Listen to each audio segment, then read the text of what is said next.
The following is a conversation with Saagar Enjeti. He is a DC-based political correspondent, host of the Rising with Crystal Ball, and host of the Realignment podcast with Marshall Kozlov. He has interviewed Donald Trump 4 times and has interviewed a lot of major political figures and human beings who wield power. He loves policy and loves history, which makes him a great person to sail through the sometimes stormy waters of political discourse. He showed up to this conversation with a gift of the second volume of Ian Kershaw's biography on Hitler, a 2-volume set that is widely acknowledged as one of the greatest, if not the greatest, most definitive studies of Hitler.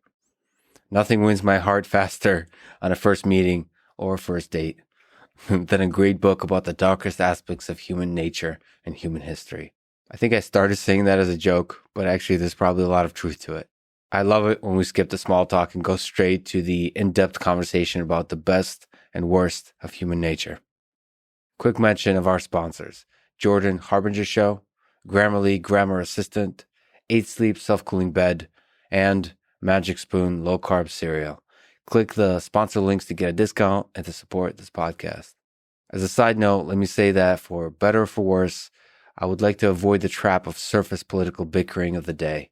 I do find politics fascinating, but not the talking points produced by the industrial engagement complex of red versus blue division. Instead, I'm fascinated by human beings who seek power and how power changes them. I don't have a political affiliation, and my ideas, at least I hope so, are defined more by curiosity and learning in the face of uncertainty, and less by the echo chambers who tell me what I'm supposed to think. I'm constantly evolving, learning, and doing my best to do so without ego and with empathy. Please be patient with me. As far as I'm aware, I do not have any derangement syndromes, nor do I get a medical prescription of blue, red, white, or black pills. If I say something, I say it because I'm genuinely thinking and struggling with the ideas. I have no agenda, just a bit of a hope to add more love to the world. If you enjoy this thing, subscribe on YouTube, review it on Apple Podcasts, follow on Spotify, support it on Patreon, or connect with me on Twitter at Lex Friedman. As usual, I'll do a few minutes of ads now and no ads in the middle. I'm trying to have more fun with these. Yes, I know, I'm not exactly the epitome of fun. So hopefully if you're stuck in a prison cell listening to these ads, they're at least interesting. But I do give you timestamps you can skip. If you do skip, please still check out the sponsors. Click the links, buy all their stuff. It really is the best way to support this podcast. This episode is sponsored by the Jordan Harbinger Show. Go to jordanharbinger.com/Lex. Subscribe to it. Listen, you won't regret it. He's a great interviewer, and I especially like his Feedback Fridays episodes, where his combination of fearlessness and thoughtfulness is especially on display, touching topics of sex, corruption, mental disorder, hate, love, and everything in between. Speaking of the controversial topics, I am a little bit feeling the burden of 3-hour conversations in the sense that I'm trying to articulate difficult ideas, some of which I've not thoroughly thought through, some of which are simply just devil's advocate and almost just like tossing up ideas to see how they feel when they kind of exit my mind and exit my mouth. But the result is it can generate some kind of ridiculous rants, I think, or if you take it out of context or even in context, it can generate things that just are patently untrue. And I struggle with this because it's very difficult for me to go back and then correct myself unless it's an obvious, huge error. There could be small errors. That does weigh on me, but I don't think I'm able to shirk away from that. So I have to pay the cost of making mistakes and to the best of my ability, apologize and correct myself and so on and keep moving forward. But not pretend like just because it's 3-4 hours of conversation, I get a free sort of pass to say anything I want. I do try to speak with care, with rigor, even about controversial topics. Again, not afraid to bring anything up, but want to carry the responsibility of my words. Anyway, go to jordanharbinger.com/Lex. It's how he knows I sent you. That's jordanharbinger.com/Lex. This show is sponsored by Grammarly, a writing assistant tool that checks spelling, grammar, sentence structure, and readability. Grammarly Premium, the version you pay for, and the version I desperately hope you sign up for, offers a bunch of extra features. My favorite is the clarity check, which helps detect rambling chaos like this very conversation here that many of us can descend into. I think all the different tools that Grammarly provides challenge your writing in exactly the right way it should be challenged. All of us have different styles, but for me, at the end of the day, I think simplicity is beautiful. I really try to strive for simplicity. I'm working on a couple of research papers, and even there, even in technical writing, I feel that there's a responsibility to be articulate and simple. Big, complicated technical words should only be used when they are the most effective way to convey a specific concept, that any simpler word would result in an oversimplification that will alter the meaning. But I find the challenge of sort of asking myself, how can I say this simply that a lot of people could understand, is a really useful challenge for even the most complicated ideas. So that's true for like regular writing, that's true for like tweeting and writing emails, but it's also true for technical writing.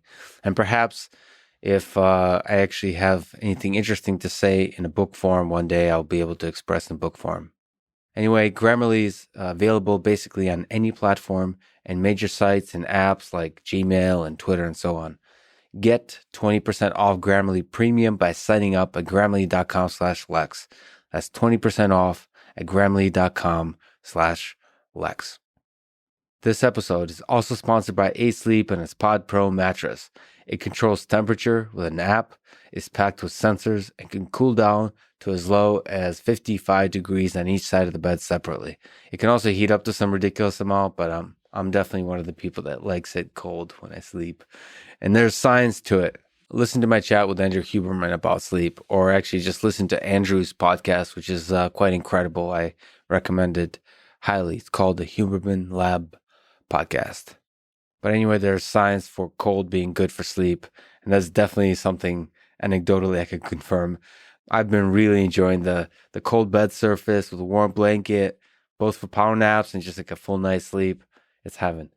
They have a Pod Pro cover, so you can just add that to your mattress without having to buy theirs. But their mattress is pretty nice, I gotta say.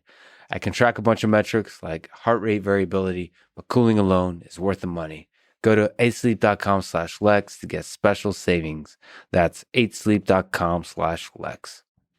This episode is also sponsored by Magic Spoon, low-carb, keto-friendly cereal.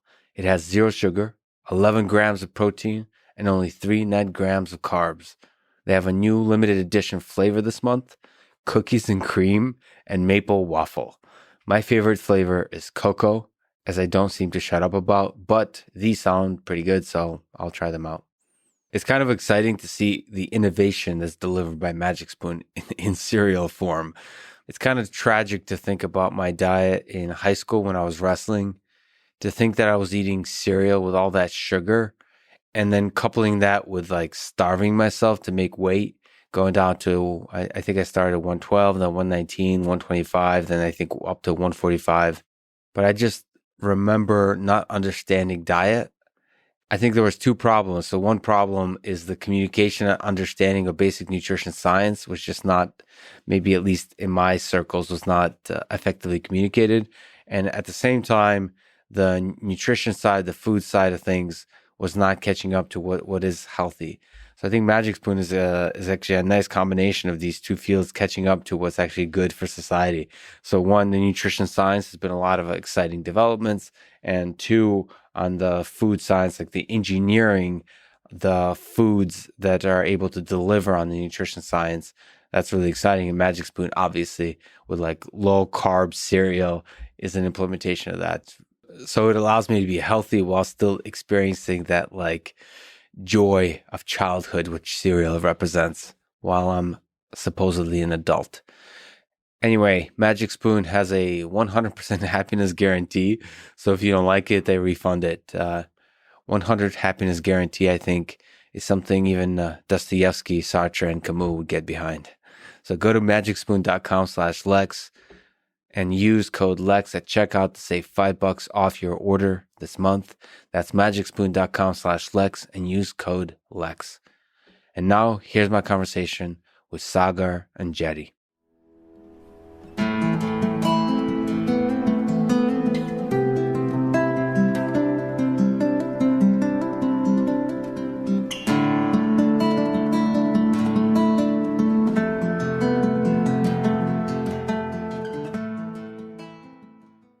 There's no better gifts in this world than a book about Hitler. So thank you so much.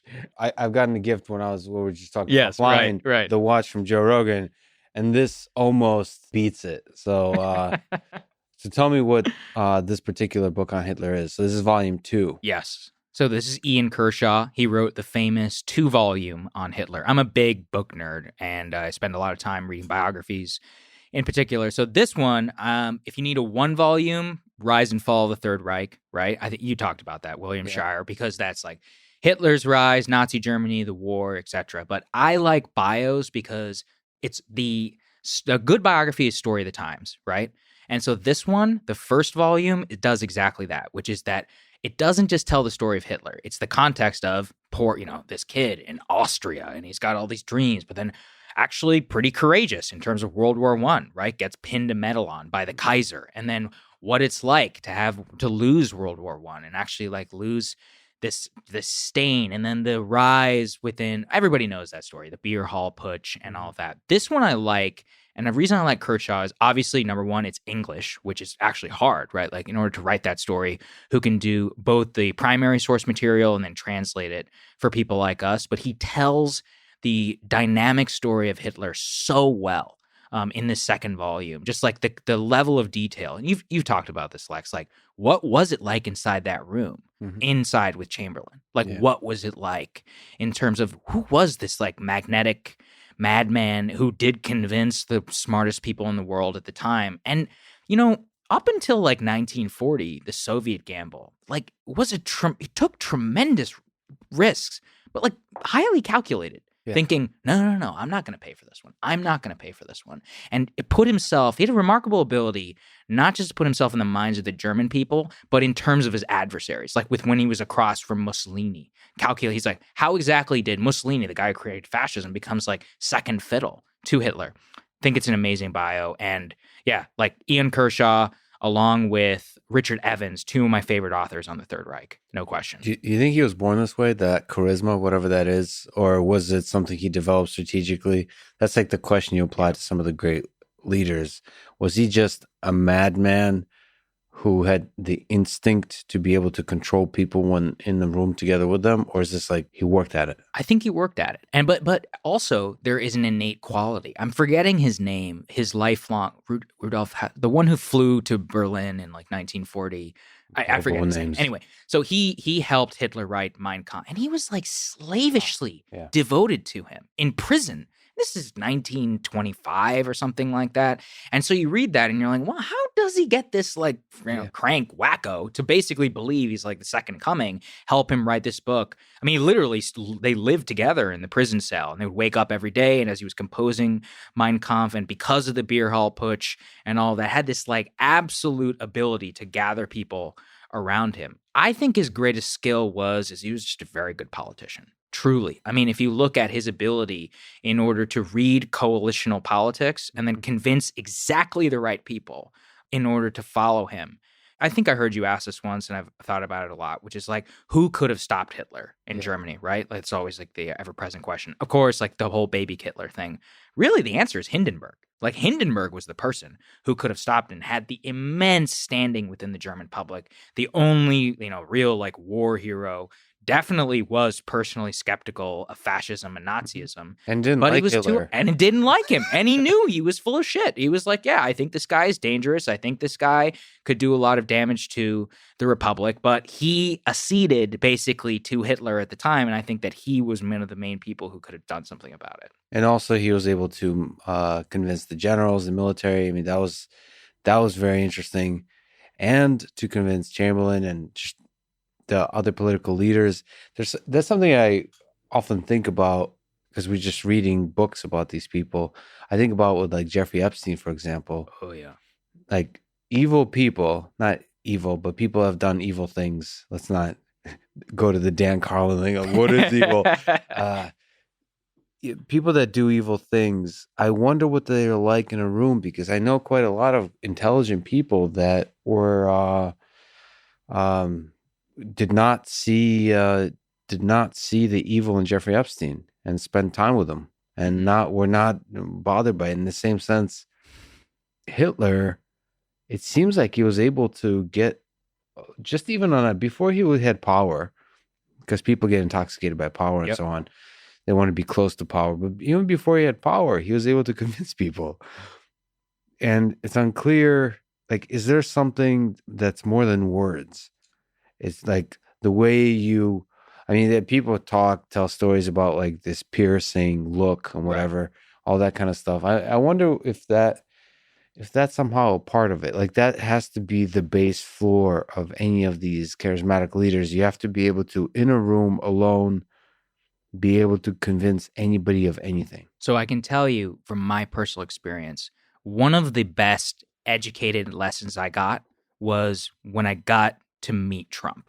So I interviewed Trump 4 different times as a journalist, spent like 2.5 hours with him in the Oval Office, not alone, but like me and one person and like the press secretary. And that was it. So I actually got to observe him.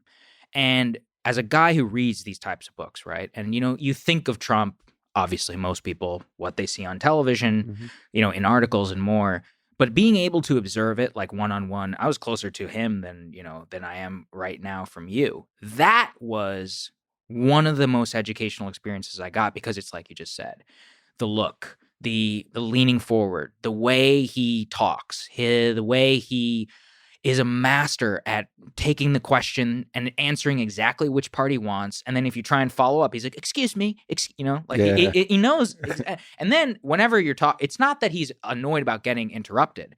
If he realizes he's been meandering and then you interrupt him, all good. But if he's driving home a point, which he has to make sure appears in your transcript or whatever, it's like, it really was fascinating for me to look at. And what was also crazy with Trump is I realized how much he was living in the moment. So like when I went to the Oval, I've read all these biographies, and like I walk in and I'm like, holy shit.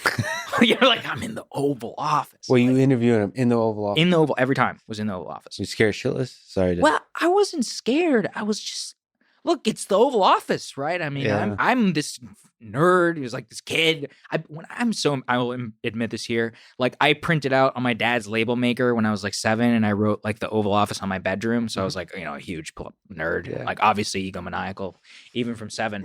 But so like for this, I mean, it was huge, right? I'm like this 25-year-old kid, and like I walk in there, and like I see the couch, right? And I'm like, oh man, like that's Kissinger. Like, and I'm like, that's where like Kissinger and Nixon got on their knees.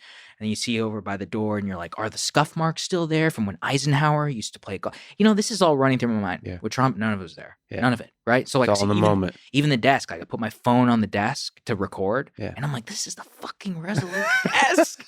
I'm like, I shouldn't put my phone on this thing, right? Yeah. And I'm like, HMS Resolute, all that, national. And even for him, he doesn't think about any of it. It was like amazing to me. Like he had this portrait of Andrew Jackson right next to the I think from on the fireplace, like right here on the right. And the most revealing question was when I was like, Mr. President, what are people going to remember you for in 100 years? And he was like, he was like, I don't know, like Veterans Choice. He like has a list in front of him of like his accomplishments, which his Good staff. Question, by the way. Yeah, well, I mean, that's what I wanted to know. Yeah. And he's like Veterans Choice, and I remember looking at him being like, it's not going to be better. Like I'd be like, I'm looking at you, Donald Trump, the harbinger of something new. Yeah. We still don't know what the hell it is.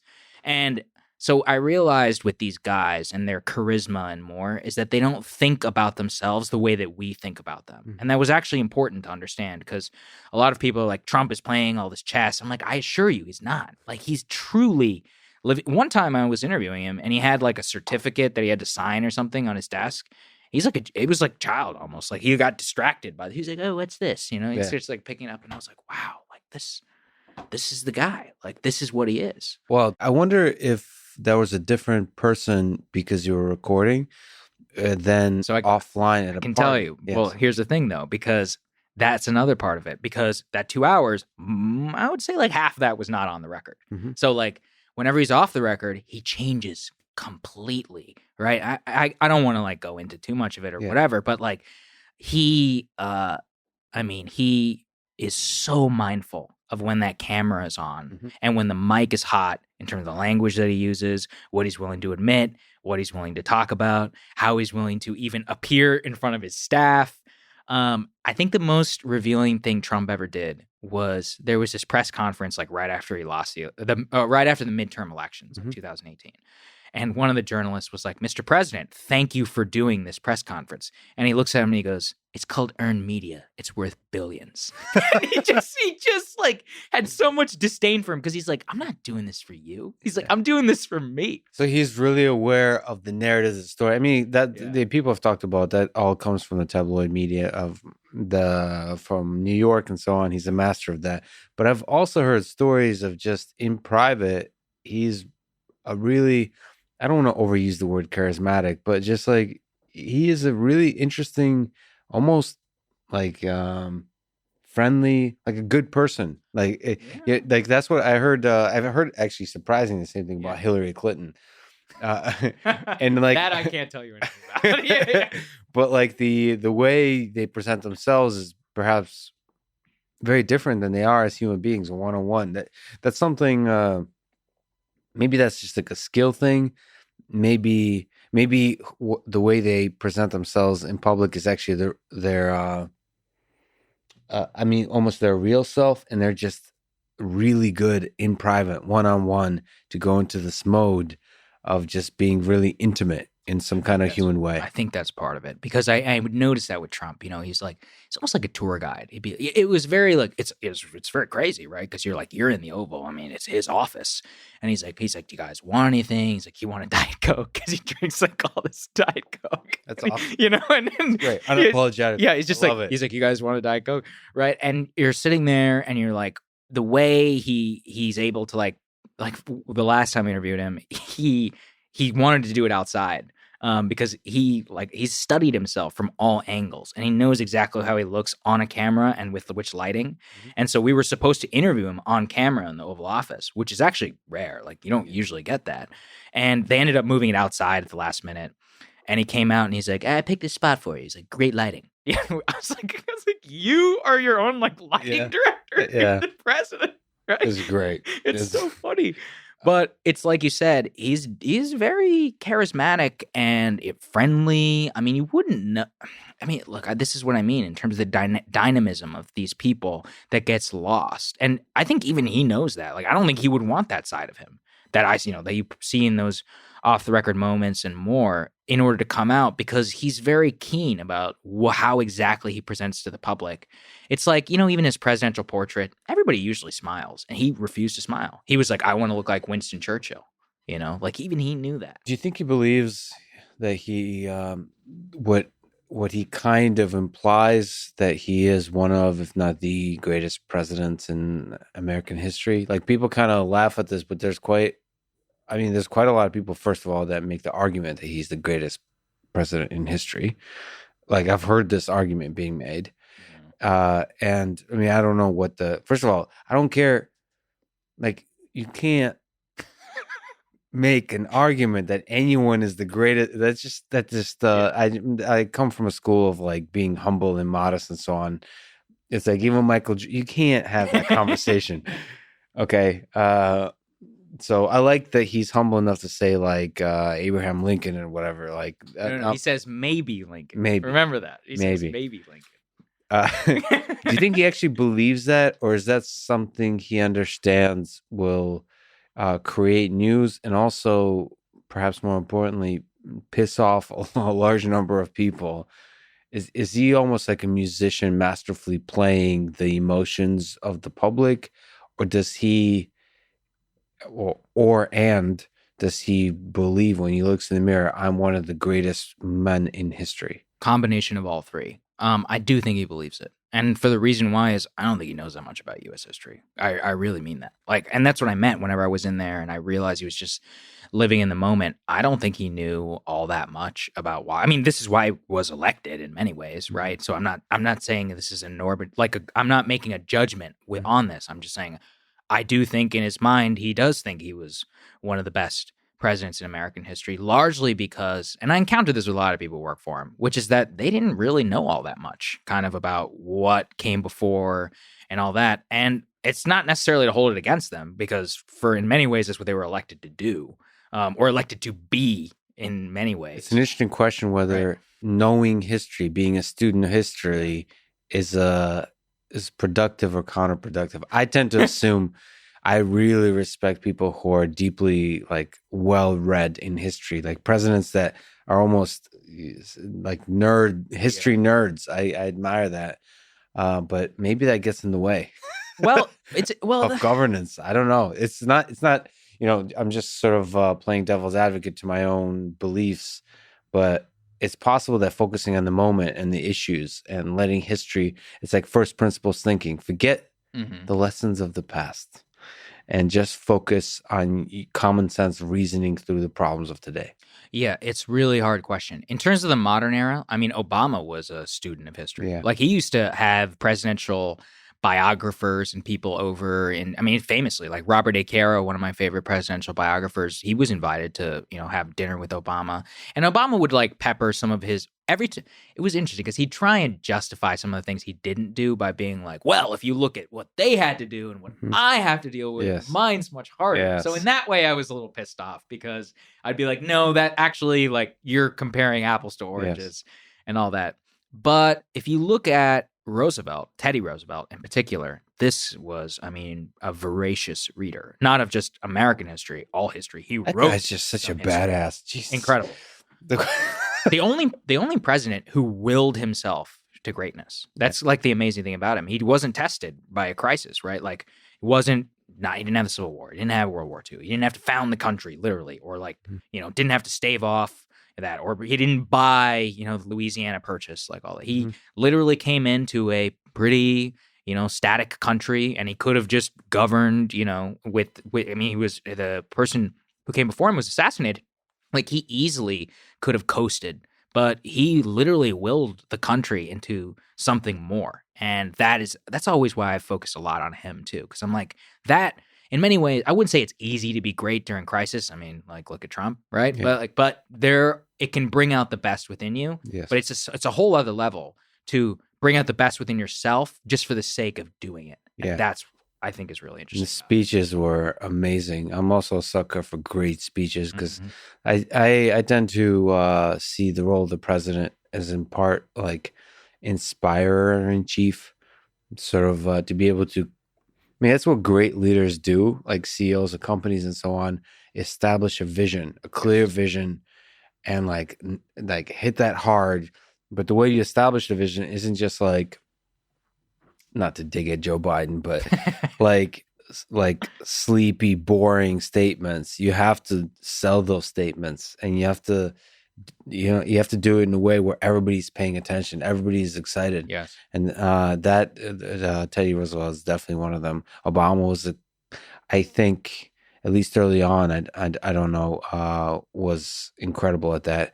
It does feel that the modern political landscape makes it more difficult to be inspirational in a sense because everything becomes bickering and division. Yes. I do want to ask you, please, about Trump. So you're now a successful podcaster. I've talked to Joe about Trump, Joe Rogan, and Joe's not interested in talking to Trump. It's just fascinating. I try to dig into why. Yeah.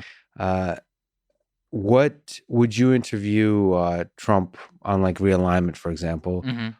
And do you think it's possible to do a 2-3 hour conversation with him where you will get at something human, or you get at something we were talking about the facade he puts forward? Do you think you could get past that?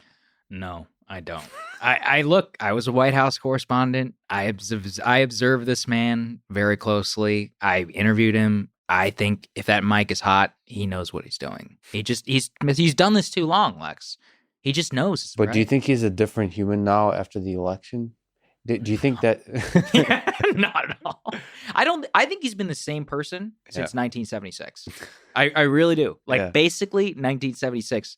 I studied Trump a lot, and I think he's basically been the core of who he is, and elements of that ever since he built that, the ice rink in Central Park and got that media attention, that was it. Yeah, he's a fascinating study. I feel there's a hope in me that there would be a podcast like a Joe Rogan, like a long form podcast where something could be, and you're actually a really good person to do that, where you can have a real conversation that looks back at the election and reveals something honest. But perhaps he's thinking about running again, and so maybe he'll never let down that guard. Yes. But I just love it when there's this switch in people where you start looking back at your life and wanting to tell stories, trying to extract wisdom and realizing you're in this new phase of life where the battles have all been fought. Now you're this old, former warrior, and now you can tell the stories of that time. And it seems like Trump is still at it, like the young warrior he is. He's not in the mode of telling stories. You know what I got from Rogan? He's the only president who didn't age well in office. It's true, right? And this is what I mean, because he lives in the moment. The job actually aged Obama. Yeah. I mean Bush, same thing. Even Clinton was fat. He looked miserable by 2000. HW, Reagan, famous. Actually, pretty much everybody I think about. Including John F. Kennedy, who got much sicker while in office. Yeah. The job weighs on you and makes you physically ill. Trump he's the only person who just didn't happen to. He almost gotten stronger, and he was one of the most divisive. The climate, there's so many people attacking him, so much hatred, so much love and hatred, and it was whatever it was quite masterful and a fascinating study. If we stick on Hitler for just a minute, what lessons do you take from that time? Do you think it's a unique moment in human history, that World War II? Both Stalin and Hitler, is it something that's just an outlier in all of human history in terms of the atrocities, or is there lessons to be learned? We mentioned offline that you're not just a student of the entirety of the history, but you also are fascinated by just different policies and stuff. What's the immigration policy? What's the policy on science? And look, Third Reich in Power. Let me plug it, by Richard Evans, I think is what it was, because that actually will tell you what was it like to live under the Nazi regime without the war. Yeah, it's a hard question in terms of the lessons that we can learn, because there's a lot, and it's actually been over-indexed almost. Everything comes back to Hitler in a conversation. So I kind of think of it within Mao, Stalin, and Hitler as, I don't want to say payments for, but the end point payment for the sins and the problems of the monarchical system that evolved within Europe, basically 1400 and more. I basically think that 1400, the wars between wars between France, England, the balance of power, eventually World War I, and then serfdom within Russia, the Russian Revolution that birthed Stalin, same thing, the Kaiser and Imperial Germany, and this incredibly crazy system of balance of power in World War I, and then same thing within China in terms of the warring states, and then the disintegration, the European, how this is how they think of it, which is the century of humiliation, and they had to have something like this. I try to think of it within the context of that. I don't want to sound like an inevitabilist, but I think of it as, I like to think about systems, especially here in DC. That's why I got into politics, which is that you have to understand systems of power and the incentives within systems and the disincentives and the downside risk of what you're creating, because that is what leads and creates the behavior within that system. I was just talking to my girlfriend about this yesterday. It's kind of funny, I read these, I'm obsessed with these books by Robert Caro, the biographies of Lyndon Johnson. He's written 5,000 pages so far, and it's still not done. Yeah. Okay, so these are books I base my life on. And look, these are Washington and the story of the post-New Deal era and forward. Not much has changed. The Senate is still the Senate. So many of the same problems with the Senate are still there. In some cases, no, not anymore. But for a while, some of the people who were there with Johnson are actually still. One of them is the president of the United States. Just a joke. And you think about also, same with the media relationship, right? Like there's this media they may have come and gone. Like the people who were in the media and who were cozy with the administration officials. I mean, they just recreated themselves. It's like this. It's like an ecosystem which doesn't change. And that's why I'm like, oh, it's not that was a specific time. That's just DC. Like that is DC because of the way the system is architected. It's pretty much been that way since like 1908, whenever like, Teddy Roosevelt was dining with these journalists and he would yell at them. And then he would go over to the Society House. And like, in many ways, that's now, instead of going to Henry Adams's house, like the people are congregating in Kalorama, which is the richest neighborhood here, at somebody else's house. Like it's the same thing. So you have to think about the system and then the incentives within that system about what the outcomes that they're producing. If you actually want to think about how can I change this from the outside, that's also why it's very difficult to change, because the system is designed in order to produce actually pretty specific outcomes that can only be changed in extraordinary times. Yeah, I mean, sometimes it's hard to predict what kind of outcomes will result from the incentive, the system that you create, right? Right. In the case, because especially when it's novel kind of situations, what Trump actually created a pretty novel situation, and a lot of the things that we've seen in the 20th century were very novel systems where people were very optimistic about the outcomes, right? And then it turned out to not have the results that they predicted. In terms of like things being unchanged for the past 100 years and so on, can you like Wikipedia style, or maybe like in a musical form, like I'm Only a Bill, describe to me I still sing that to my head sometimes. I'm just a bill. I don't know what the rest of the song goes, but Yeah. let's leave that to people's imagination. How does this whole thing work? How does the U.S. political system work? The three branches how do you think about the system we have now? If you were to try to describe, if aliens showed up and asked you, like, they didn't have time, so this is an elevator thing. Like, should we destroy you and be, as you plead to avoid destruction? Well, how would you describe how this thing works? I would say we come together and we pick the people who make our laws. Then we pick the guy who executes those laws.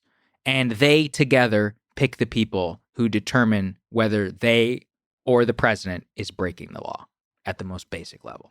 That's how I would describe it. Right? So that's the people who make the laws are Congress. Mm-hmm. The executive is charged with executing the laws as passed by Congress, the branches of government. And the Supreme Court is picked by the president, confirmed by the Senate, which then decides whether you or other people are breaking the law in terms of interpretation of that law.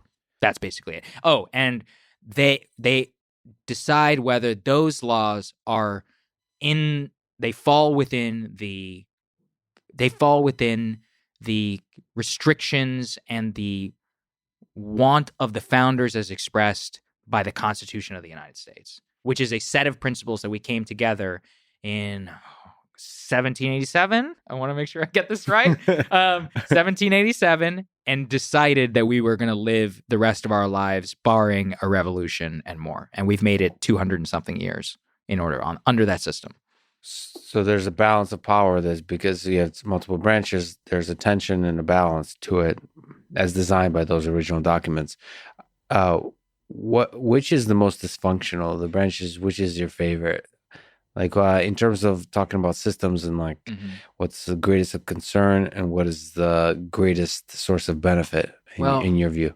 The presidency, the presidency is my favorite to study, obviously, because it is the one where there's most subject to variable change in terms of the personality involved because of so much power imbued within the executive.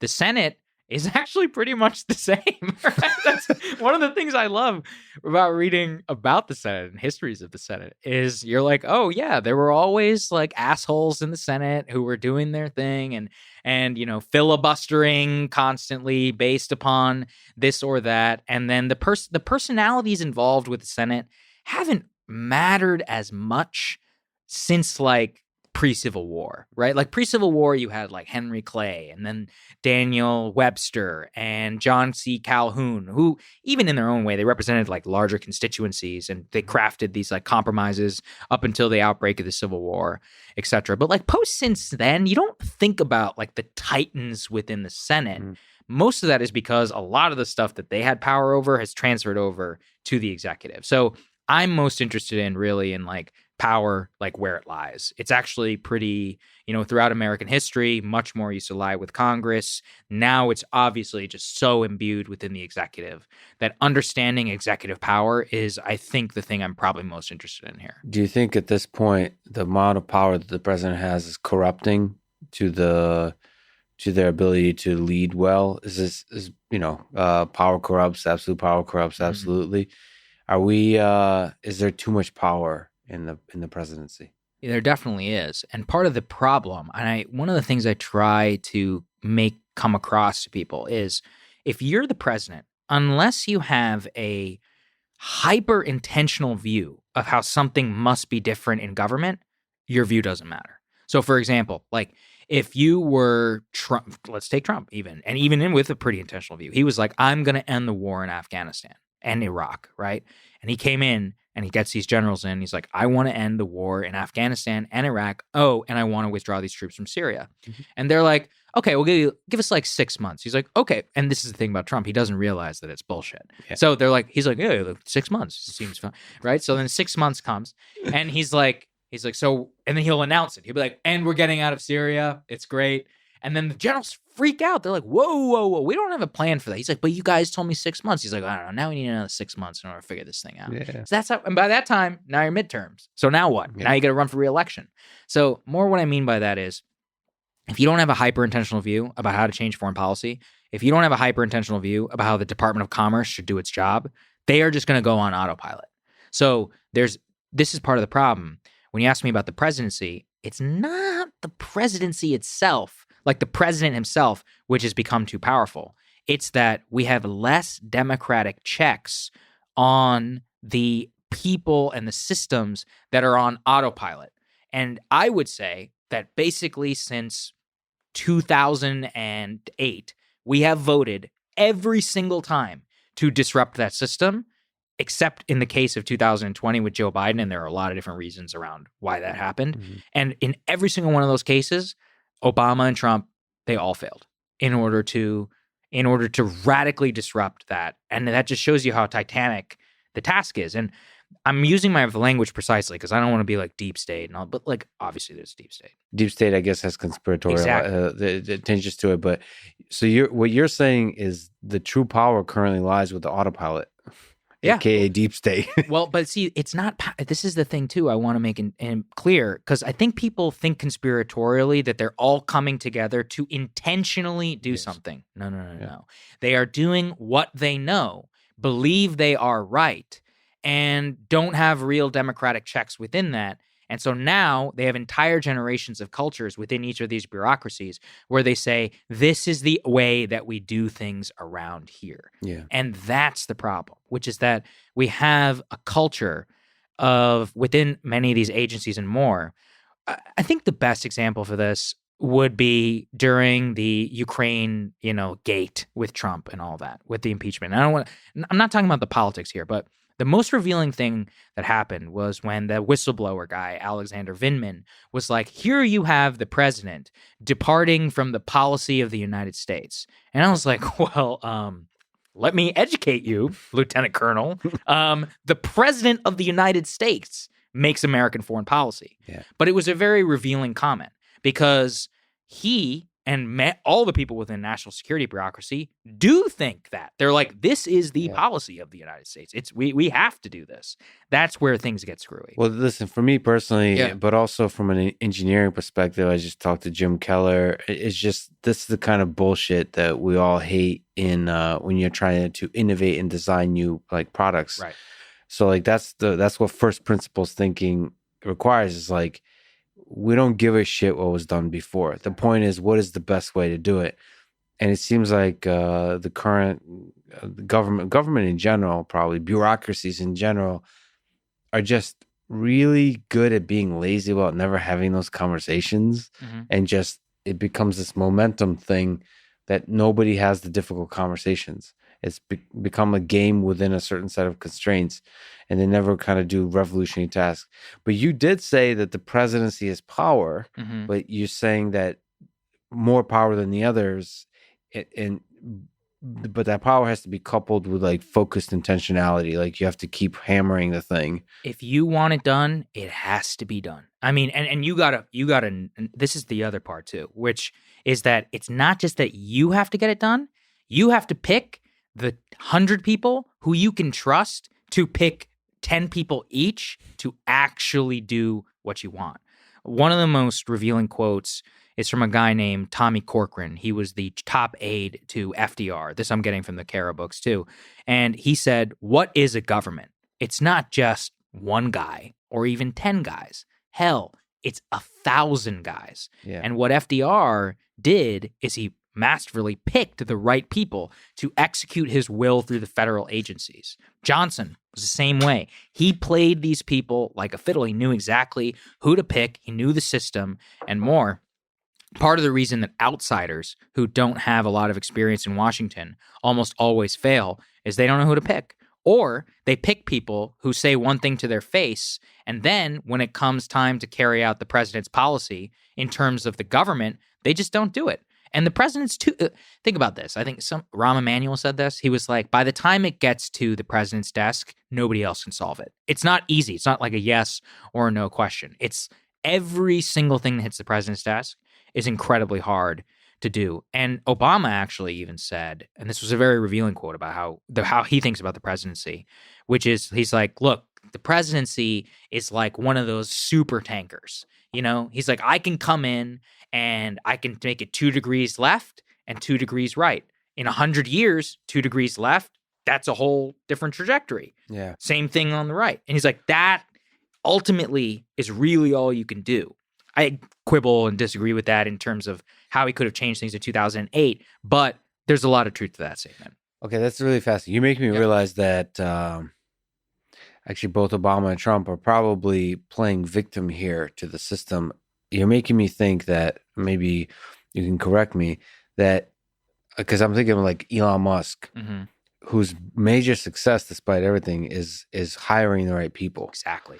And like creating those thousands, that structure of 1,000 people. So maybe a president has power in that if they were exceptionally good at hiring the right people. Personnel is policy, man. That's what it comes down to. But wouldn't you be able to steer the ship way more than 2 degrees if you hire the right people? So like, it's almost like Obama was not good at hiring the right people. Well, he hired all the Clinton people. Yeah. That's what happened. What happened with Trump? He hired all the Bush people. And then you just sit back and say, oh, president can't, but that means you're just suck at hiring. Correct. Yeah. I mean, look, I know it's funny. I'm giving you simultaneously the nationalist case against Trump and the progressive case against Obama. Yes. The progressive people are like, why the fuck are you hiring all these Clinton people in order to run the government and just recreate? Like, why are you hiring Larry Summers, who was one of the people who worked at all these banks and didn't believe the bailouts were going to be big enough, and then to come in the worst economic crisis in modern American history? Yeah. That was 2008. And Summers actively lobbied against larger bailouts, which had huge implications for working class people and pretty much hollowed out America since. Okay, from Trump, same thing. You're like, I'm going to drain the swamp. And by doing that, I'm going to hire Goldman Sachs's Gary Cohn and Steve Mnuchin and all these other absolute Bush clowns in order to run my White House. Well, yeah, no shit. The only thing that you accomplished in your 4 years in office is passing a massive tax cut for the rich and for corporations. I wonder how that happened. What role does money play in all of this? Is money a huge influence in politics, super PACs, all that kind of stuff? Or is this more just kind of a narrative that we play with? Because from the outsider's perspective, it seems to have that seems to be one of the fundamental problems with modern politics. So I was just having this conversation, Marshall Kosloff, my co-host on the realignment. And it's funny because if you do enough research, we actually live in the least corrupt age in American campaign finance. As in, it's never been more transparent. Mm-hmm. It's never been more up to the FEC, and all of that. If you go back and read not even 50 years ago, we're talking about Lyndon B. Johnson handing people, like literally he came up in his youth, paying people for votes, like the boss of the person who like had all the Mexican votes, like the person who had, and he was like giving out briefcases. This is like within people's lifetimes who are alive in America. So that doesn't happen anymore. But I don't like to blame everything on money, although I do think money is obviously a huge part of the problem. I actually look at it in terms of distribution, which is that how is money distributed within our society? Because I firmly believe that politics, this is going to get complicated, but I think politics is mostly downstream from culture. And culture, obviously, I'm using economics because there's obviously a huge interplay there. But like in terms of the equitable or lack of equitable distribution of money within our politics, what we're really pissed off about is we're like, our politics only seems to work for the people who have money. Mm-hmm. I think that's largely true. I think that the reason why things worked differently in the past is because our economy was structured in different ways. And there's a reason that our politics today are very analogous to the last Gilded Age, because we had very similar levels of economic distribution and cultural problems too at the same time. I don't want to erase that because I actually think that's what's driving all of our politics right now. So that's interesting. So that's one. So in that sense, representative government is doing a pretty good job of representing the state of culture and the people and so on. Yeah. Can I ask you in terms of the deep state and conspiracy theories? There's a lot of talk about. So again, from an outsider's perspective, if I were just looking at Twitter, it seems that at least 90% of people in government are pedophiles. That 90 to 95%, I'm not sure what that number is. Yeah. If I were to just look at Twitter, honestly, or YouTube, I would think most of the world is a pedophile. I would almost feel like... Right. And if you don't fully believe that, you're a pedophile. Yeah. I would start to wonder, like, wait, what? Am I a pedophile too? Like, I'm either a communist or a pedophile, or both, I guess. That's going to be clipped out. Thank you, Internet. I look forward to your emails. But is there any kind of shadow conspiracy theories that give you pause? Or so the flip side, the response to a lot of conspiracy theories is like, no, the reason this happened is because it's a combination of just incompetence. So where do you land on some of these conspiracy theories? I think most conspiracy theories are wrong. Some are true, and those are spectacularly true. And if that makes sense. Yeah. And we don't know which ones, though. I don't know which ones. That's the problem. I think, look, man, I listened to your podcast. I think I was a huge non-believer in UFOs, and now I've probably never believed more in UFOs. Like, I believe in UFOs. Like, I'm very comfortable being like, not only do I believe in UFOs, like, I think we're probably being visited by an alien civilization. Yes. Like, and if you asked me that 3 years ago, I would have been like, you're out of your fucking mind. Like, what are you talking about? Well, listen to David Fravor. That's all I have to say. That's it. Well, I have the sense that the government has information it hasn't revealed, but it's not like I don't think they're holding. There's like a green guy sitting there in a room. Exactly. They have seen things they don't know what to do with. So it's like they're confused. Like they're afraid. Of revealing that they don't know. That's what I think it is. Right? It's revealing exactly that they don't know. And then they're in the process. There's a lot of fears tied up in that. Right. First, looking incompetent in the public eye. Nobody wants to be looked that way. And the other is like in revealing it, even though they don't know, maybe China will figure it out. Exactly. So like we don't want China to figure it out first. And so that all those kinds of things result in basically secrecy. Then that damages the trust in institutions. On one of the most fascinating aspects like one of the most fascinating mysteries of humankind of is there life, intelligent life out there in the universe. So that's one of them. But there's other ones like for me when I first came across actually Alex Jones Mm-hmm. was 9/11. Yeah. I remember like because I was in Chicago. I was thinking like, oh shit, are they gonna hit Chicago too? That's what everybody was thinking. Yeah, everybody was thinking like, Right. what does this mean? At what scale? What I mean, trying to interpret it. And I remember like looking for information desperately, like what happened? What?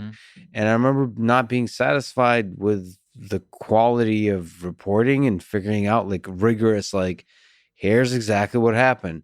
And so people like Alex Jones stepped up and others that said like there's some shady shit going on. And Yeah. it sure as hell looked like there's shady shit going on. Yes. So like, and I still stand behind the fact that it seems like there's not enough. Like it wasn't a good job of being honest and transparent and all those kinds of things. Because it would implicate the Saudis. Let's be honest, right? And see, that's my conspiracy theories. I'm like, yeah, I think they covered up a lot of stuff because they wanted to cover up for the Kingdom of Saudi Arabia. Like, and then I mean, that was a conspiracy theory not that long ago. I think it's true. I mean, I think it's 100% true. Yeah. So those kinds of conspiracy theories are interesting. I mean, there's other ones for me personally that touched. Sort of the institution that means a lot to me is the MIT and Jeffrey Epstein. Yeah, I want to hear a lot more. I want to hear about that. I talk about Epstein a lot, so I'm like, oh, you do? Yeah, okay. and I was going to say in terms of conspiracy theory, that one changed my outlook because I was like, whoa, like you have this dude who convinced some of the most successful people on Earth that he was like some money manager, and it looks like it was totally fake. Like Leon Black. I mean, this is one of the richest men on Wall Street, $9 billion net worth. Why is he giving him over $100 million between 2015 and 2019? Yeah. What's going on here? Lex Wexner, same thing. So yeah, I want to hear because you know people who met him.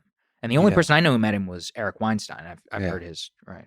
Oh boy. So I'm still Len, and Eric is fascinating, and like Eric is full on saying that right. He was a Mossad or whatever. Yeah, there's a front for something much bigger. And there's whatever his name, Robert Maxwell, all those stories. Like you could dig deeper and deeper that Jeffrey's just like the tip of the iceberg.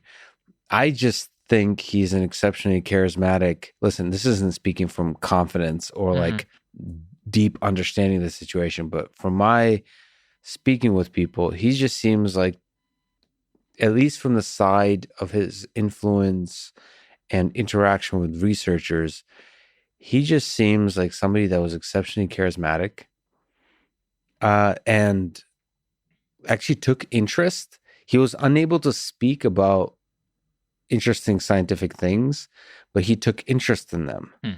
So he knew how to stroke the egos of a lot of powerful people, like in different kinds of ways. I suppose I don't know about this because I don't have like if a really this is weird to say, but I have an ability. Okay, I think women are beautiful. I like women. But like if like a supermodel came to me or something, like I am able to reason. It seems like some people are not able to think clearly when there's like an attractive woman in the room. And I think that was one of the tools he used to manipulate people. Interesting. I don't know. Listen, it's like the pedophile thing. Like, right.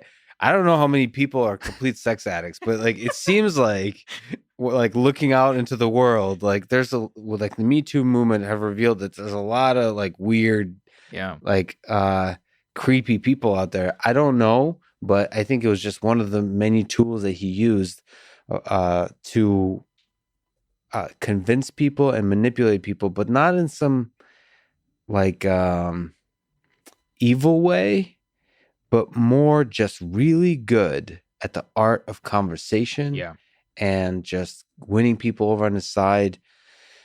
And then by building through that process, building a network of other really powerful people and not explicitly, but implicitly having done shady shit with powerful people. Yeah.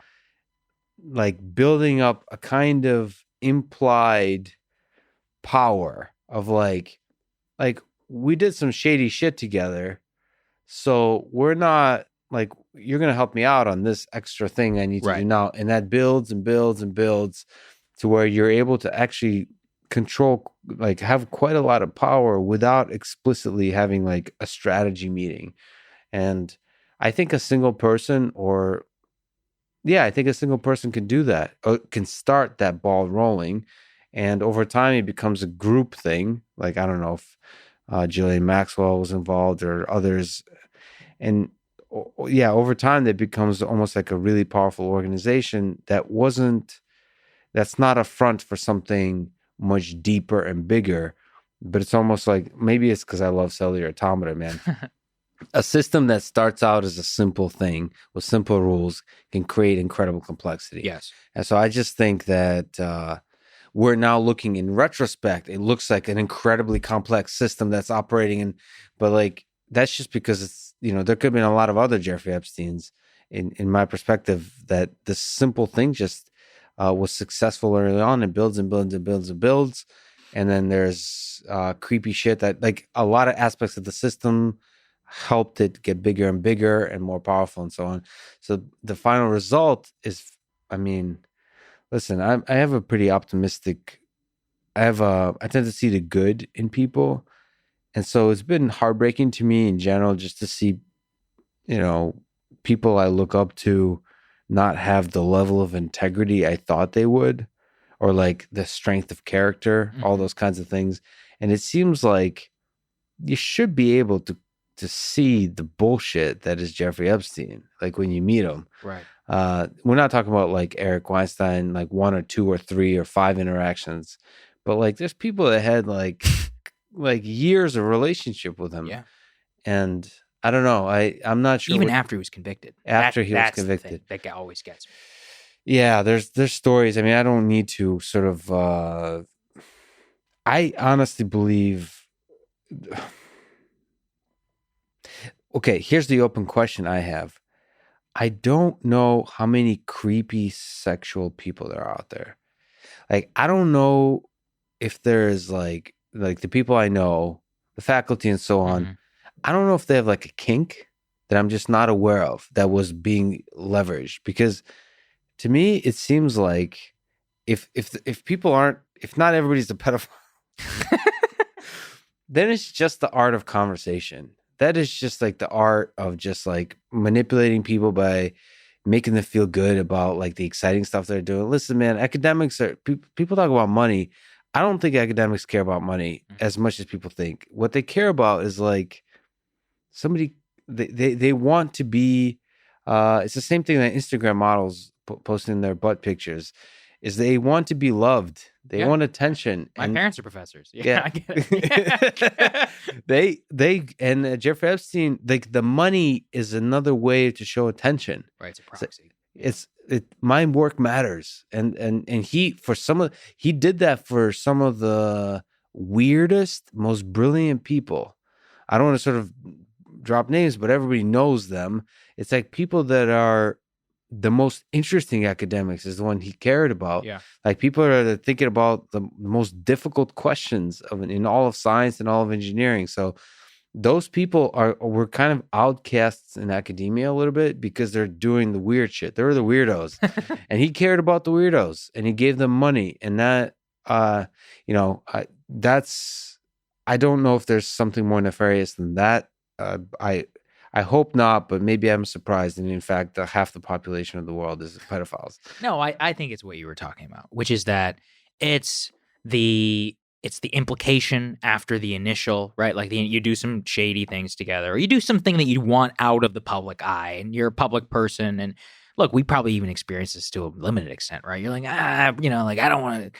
I don't know. I almost lost my temper, one time whenever a car hit me, and I'm like, I can't freak out in public anymore. Like that, like what if somebody takes a photo or something? Yeah. And so I think that there's an extent to that times a billion, literally, when you have $1 billion or more. And you take that all together and you stack it up on itself. I saw a story about like Bill Clinton. Like Bill Clinton was with Epstein or with Ghislaine Maxwell in a private air terminal or something. And she had one of their like sex, one of those girls who was underage, had her dressed up in a literal like pilot uniform. And she was underage in order to, and she was being disguised for being older. And she was a masseuse, right? Because that was one of the guises which they got in order to sexually traffic these women. And she was like, Bill was like complaining about his neck. And she's like, give Bill Clinton a massage, right? So now there's a photo of an underage girl giving a massage to the former president of the United States. I don't think he knew, right? But like, that looks bad. And so this is kind of what we're getting at, which is that you're setting it all up and creating those preconditions. Or like Prince Andrew. Do I think Prince Andrew knew that Virginia Giuffre was underage? I don't know. Probably knew she was pretty young, which I think is, skeevy enough where you're a fucking prince. You probably know better. Yeah. But I don't think he knew she was underage. Or maybe he did. And if he did, then he's even more of a piece of shit than I thought.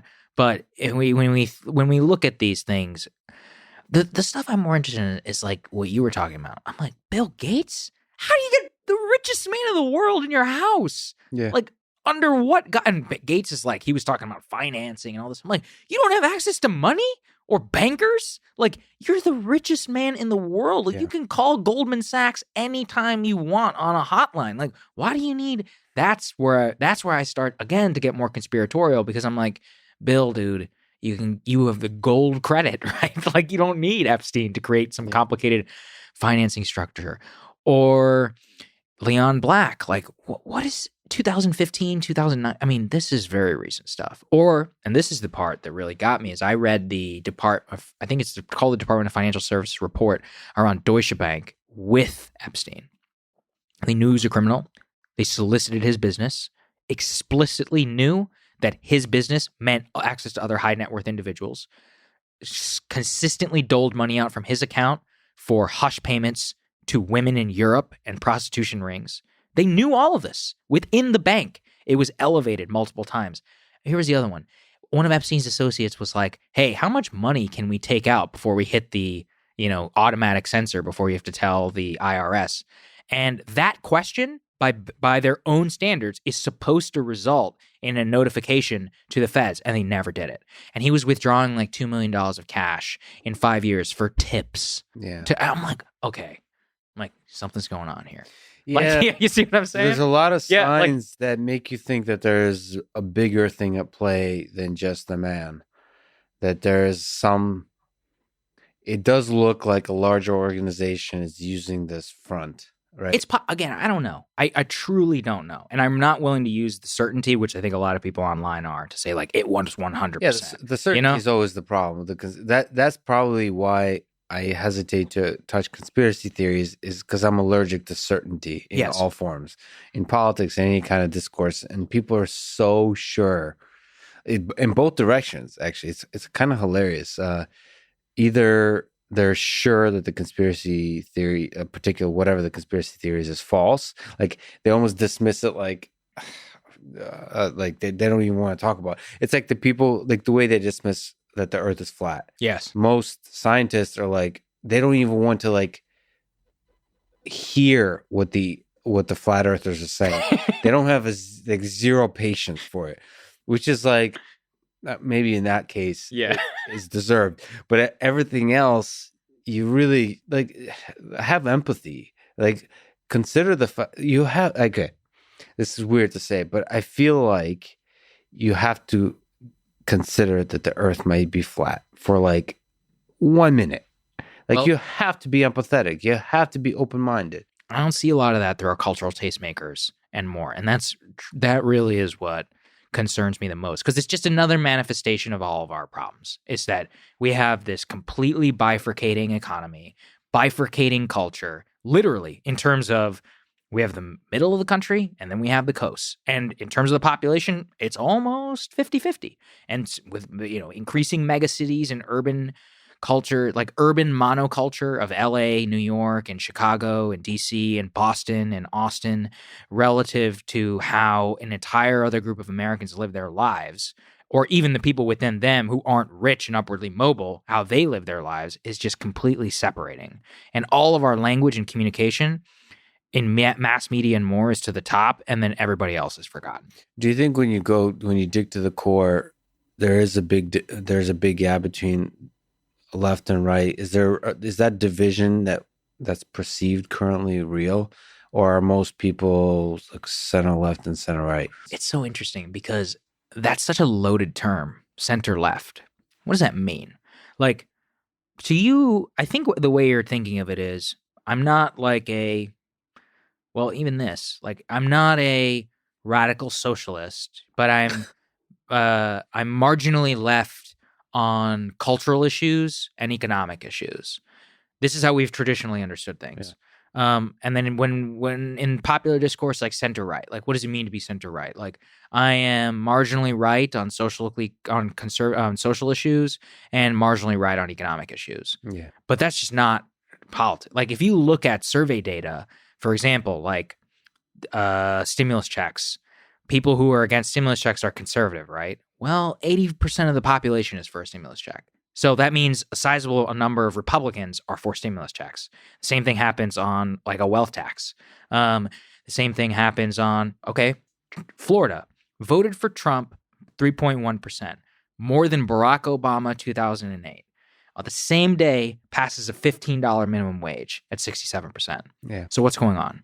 So that's why What is going on?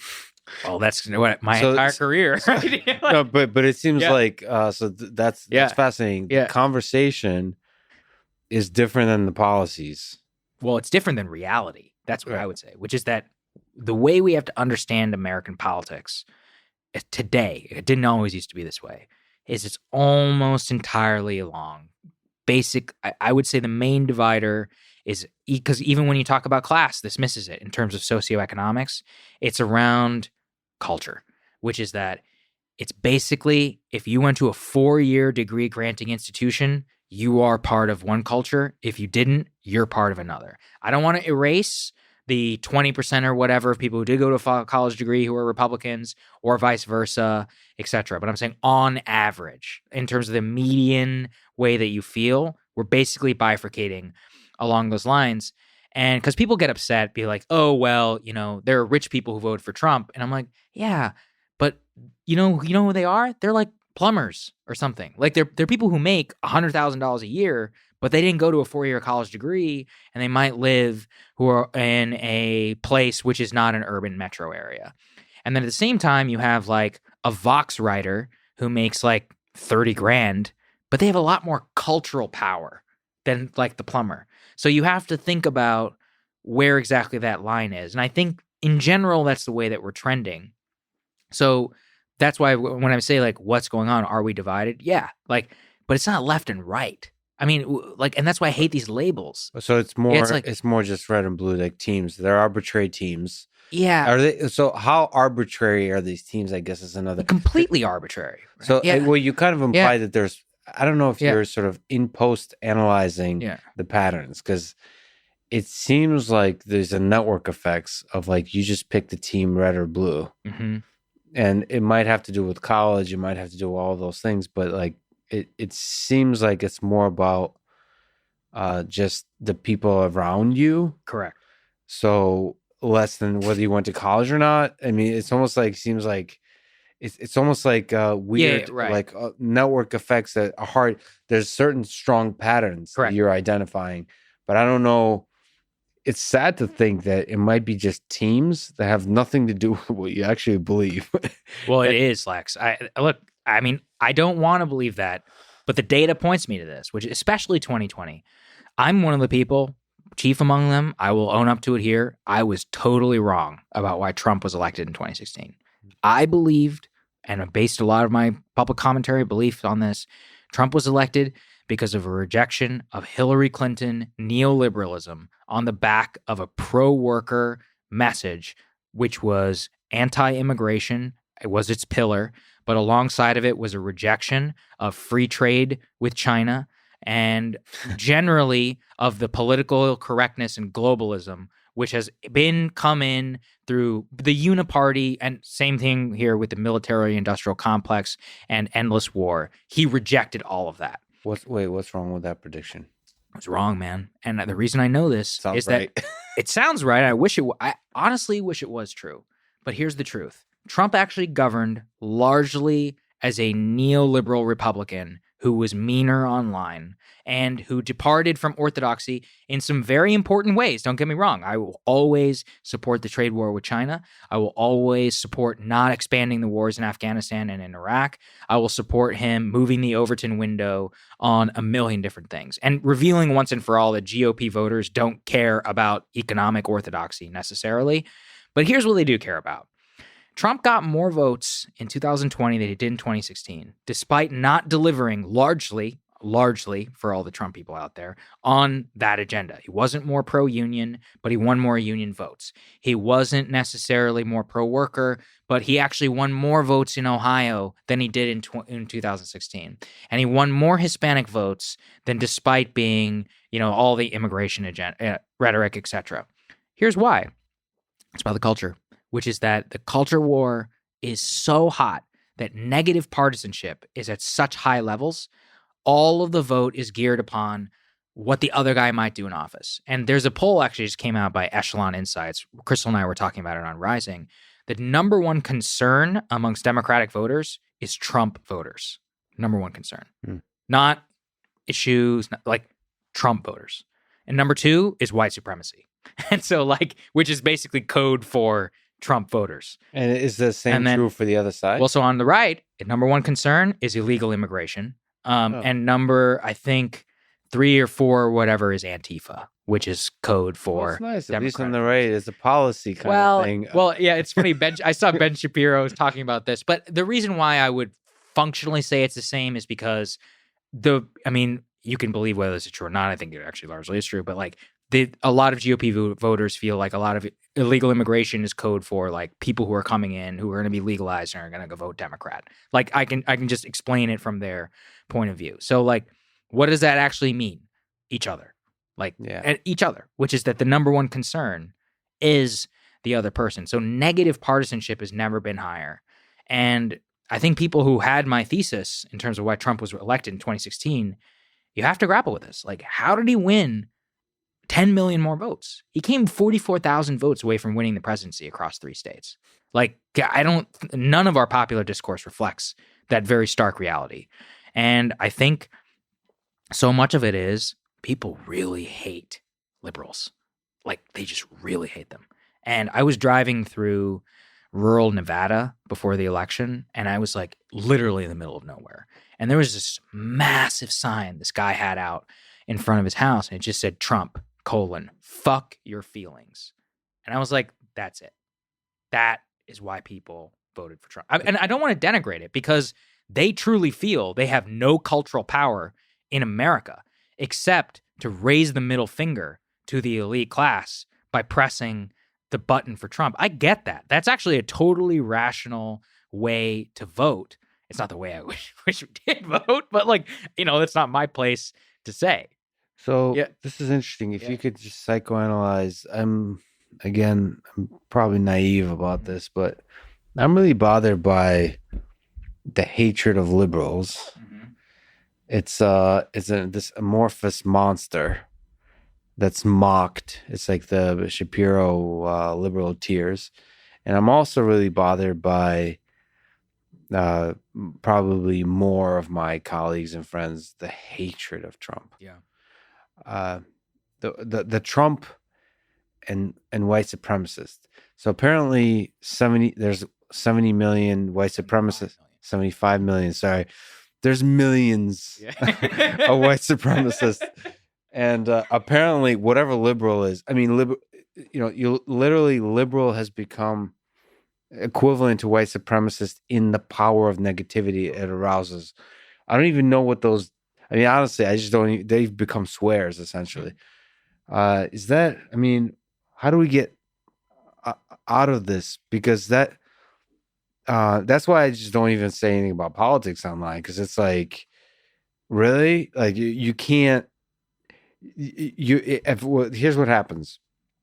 anything you say that's like thoughtful, like, I wonder, immigration, something. Right. Like, so I wonder, like, why, we have we allow these many immigrants in, or like some version of that, like thinking through these difficult policies and so on.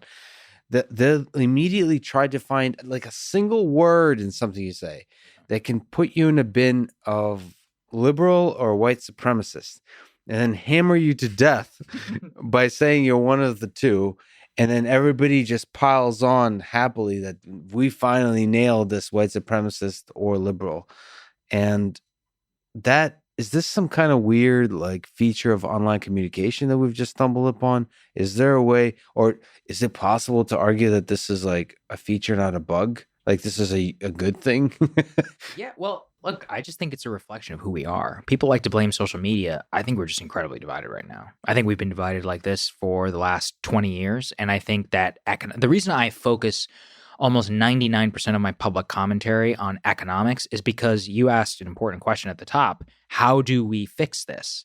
Yeah. Well, what did I say about the stimulus checks? Stimulus checks have 80% approval rating. So that's the type of thing, if I was Joe Biden and I wanted to actually heal this country, that's the very first thing I would have done when I came into office. Same thing on when you look at anything that's going to increase wages.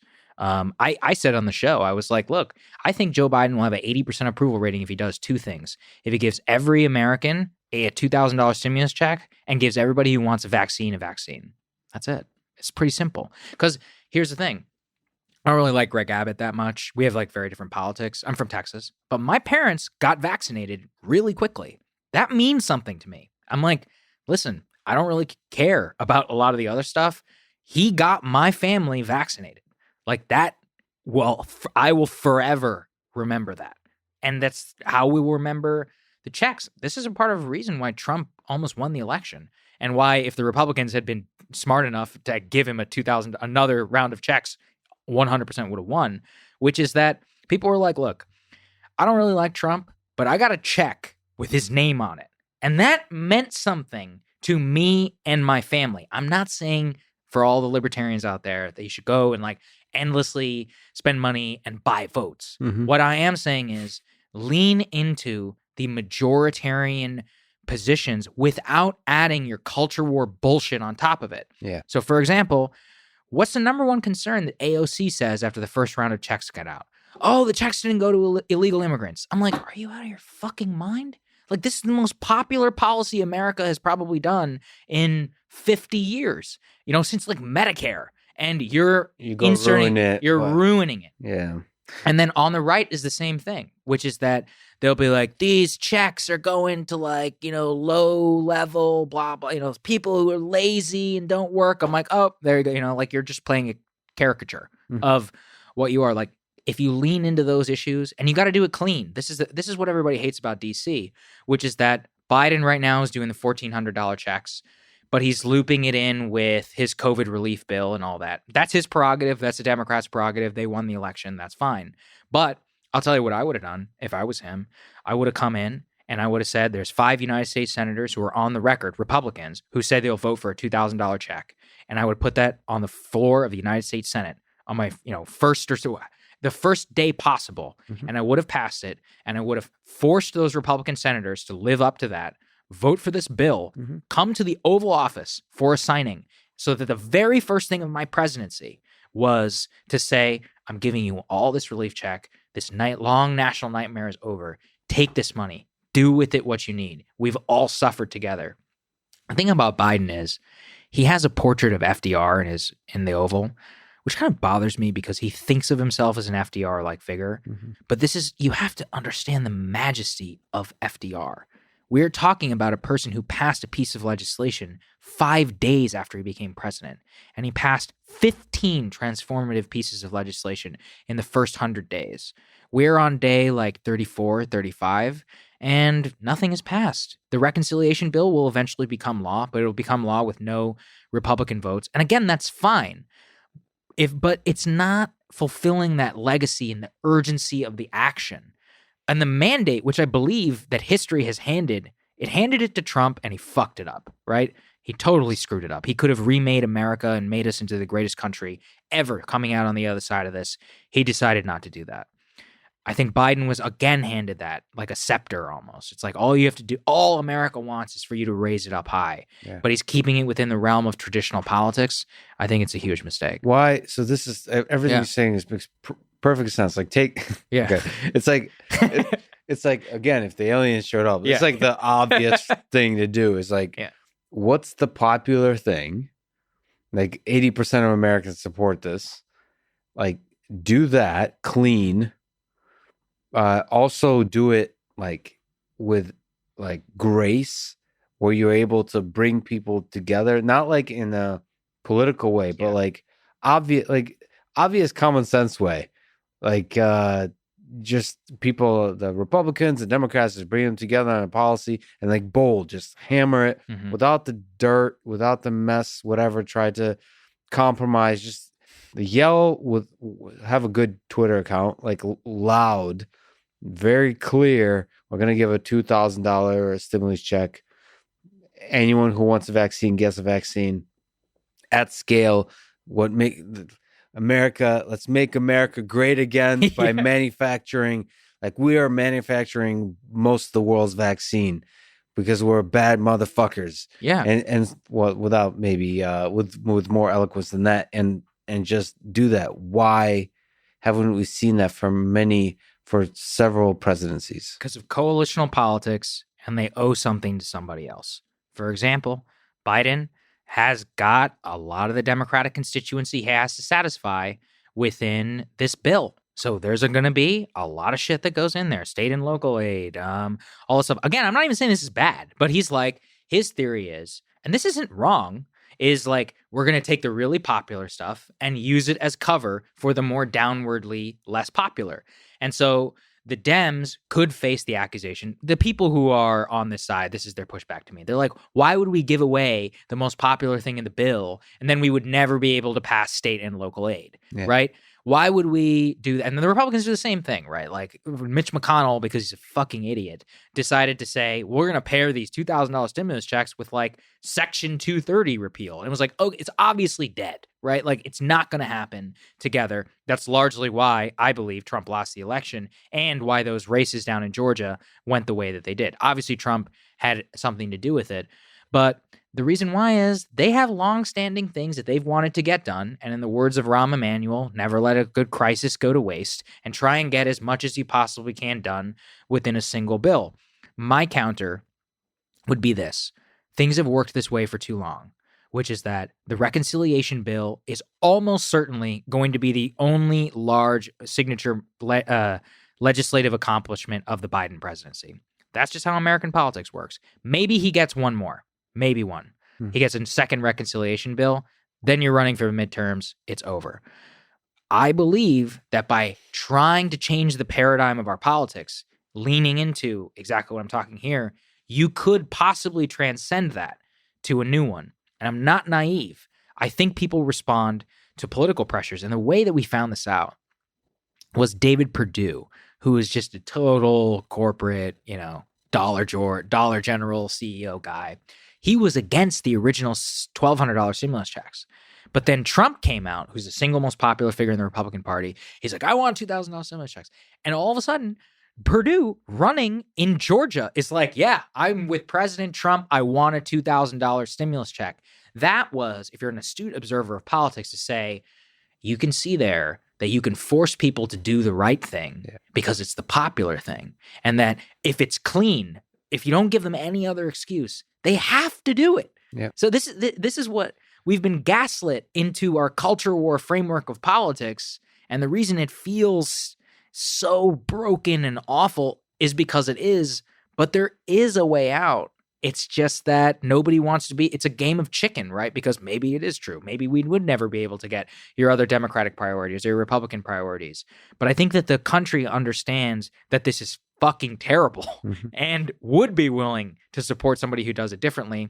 There's just a lot of disincentives to not there's a lot of incentives to not stray from the traditional path. Yeah. Is it also possible that the A students are not participating? Like we drove all of the superstars away from politics. So like you just I've have heard this argument before. I mean, everything you're saying sort of rings true. Like this is the obvious thing to do. As a student of history, you can almost like tell, like if you look at great people in history, this is what great leaders in history, this is what they did. It's like clean, bold action. Sometimes facing crisis, but we're facing a crisis. No, right we're now. in a crisis. We've been Exactly. exactly. Yeah. So why don't we see those leaders step up? That's, I mean, you say that's kind of like it makes sense. There's a lot of different interests at play. Mm-hmm. You don't want to risk too many things, so on and so forth. But that's what, like, that sounds like the C students. I don't think it's that. I think it's that the pipeline of politician creation is just totally broken from beginning to end. So it's not that A students don't want to be politicians. It's basically the way that our current primary system is constructed is what is the greatest threat to you as a member of Congress? It's not losing your reelection. It's losing your primary, right? So that means, especially in a safe district, you're most concerned about being hit if you're a Republican from the right, and if you're a Democrat from the left for not being a good enough one. Mm-hmm. That's actually what stops people, more heterodox people in particular, from winning primaries, because the people who vote in our primaries are the party faithful. That's how you get the production. It's important to understand the production pipeline, which is that, all right, I'm from Texas, so that's what I know best. So it's like, if you think in Texas, if you're a more heterodox, like state legislature or something who works with the left on this and does that, you're going to get your ass beat in a Republican primary because they're going to be like, he worked with the left to do this, blah, blah, take it out of context, and you're screwed. Mm-hmm. And then that means you never ascend up the next level of the ladder, and then so on and so forth all the way. But I do think Trump changed everything. This is why I have some hope, which is that he showed me that all the people I listened to were totally wrong about politics. And that's the most valuable lesson you could ever teach me, which was, I was like, wait, I don't have to listen to these people. I'm like, they don't know anything, actually. You know? Yeah, that's powerful, man. Yeah. I'm like, he did it. That's exceptionally powerful. This guy. Even if he didn't do anything with it, it doesn't matter, right? He showed that it's possible. Exactly. And that means a lot. That mean you're absolutely right. There's young people right now that kind of turn around and like, huh. You're like, wait, I don't have to comb my hair a certain way and go to law school and be an asshole who everybody knows is an asshole. Yeah. And then get elected to state legislature. I mean, look, who's the number one person in the New York City primary right now? Andrew Yang. He's polling higher than everybody else in the race. Look, maybe the polls are totally fucked and maybe he'll lose because of ranked choice voting and all of that. But I consider Andrew, I mean, I know him a little bit and I've followed his candidacy from the very beginning. I consider him an inspiration. He's the new generation of politics. Like if I see who's going to be president 20 years from now, it's going to be, I'm not saying it's going to be Andrew Yang. I think it's going to be somebody like Andrew Yang outside the political system who talks in a totally different way, right? Just a completely... One of my favorite things that he said on the debate stage, he's like, "Look at us, we're all wearing makeup. It's crazy, you know." Yeah. And he brought that, and he's right. Like, yeah, why are they're all wearing makeup? He probably, arguably, hasn't gone far enough, almost. Because, but he showed that it's possible. And then you see other, like AOC is a good example of somebody, at least in my opinion, is doing the same kind of thing, but going too far. In like, well, I don't know. She's doing the Trump thing, but on the other side. So I don't know. What's too far? Don't Who knows? take a normative judgment of it. Yeah. I will tell you the future of politics. Just appreciate the art of it. Right? No, I do. Look, I'm not a big AOC fan, but she's a genius, media genius, once in a generation talent. The way that she uses social media, Instagram, and everybody on the right is like trying to copy her. Like Matt Gaetz, like, I want to be the conservative AOC. I'm like, it's just not going to happen, dude. Like you just don't have it. Like what she has, it's like, it's electric. And Trump had that. Like I've been to a Trump rally, like to cover as a journalist, there's nothing like it in America. Well, and Yang is similar. It's the same way where you're like, there is something going on here, which is just like, I've been to an Obama rally. I've been to a Clinton rally. I've been to several normal it's fine, you know. Yeah. With Trump and with Yang, it's another world. Yeah. It's another world. Yang gang. Yeah. There's probably thousands of people listening right now who are just like doing a Yeah. slow clap. Yes. I know. Yang gang, forever. Okay. But, yeah, I mean, my worst fear, I prefer Yang, Andrew Yang kind of free, improvisational idea exchange, all that, versus AOC, who I think no matter what she stands for is a drama machine, creates dramas just like Trump does. I would say my worst fear would be in 2024. Is AOC old enough? It'd be AOC versus Trump. I don't think she's old enough. I think it'd have to be. I think she's 30, so she needs 5 more years. So probably not. Yeah. Okay, but that kind of that's or Trump Jr. Well, AOC probably wouldn't win a Democratic primary. So I mean, look, Joe Biden is. So they pretty much showed that. That's exactly what you're saying. Is this process grooms you over time. You see the same thing in academia, actually, which is very interesting. Is the process of getting tenure. There's this. It's like you're being taught without explicitly being taught. Yes. To behave in the way that everybody's behaved before. I've heard this. It was funny. I've had a few conversations that were deeply disappointing, which involved statements like, "This is what's good for your career." Yes. This kind of conversation, almost like mentor to mentee conversation, where it's like there's a grooming process in the same way. I guess you're saying the primary process does the same kind of thing. So, I mean, that's what people have talked about with Andrew Yang. He was being suppressed by a bunch of different forces, the mainstream media, and all. Just the democratic, just that whole process didn't like the honesty that he was showing, right? For now. But here's my question to you: people got to see. Look, Jordan Peterson is one of the most famous people in America, right? Like, you have a massive podcast. You're more famous than 99% of the people at MIT. So, like, from that perspective, everything has changed. And somewhere out there's a student who's taking notice. Yeah. And I've noticed it with my own career. Everybody thought I was crazy for doing this show with Crystal, The Hill. They thought it was nuts. They're like, what are you doing? You're a White House correspondent. You've got a job forever. The other job offer I had was being a White House correspondent.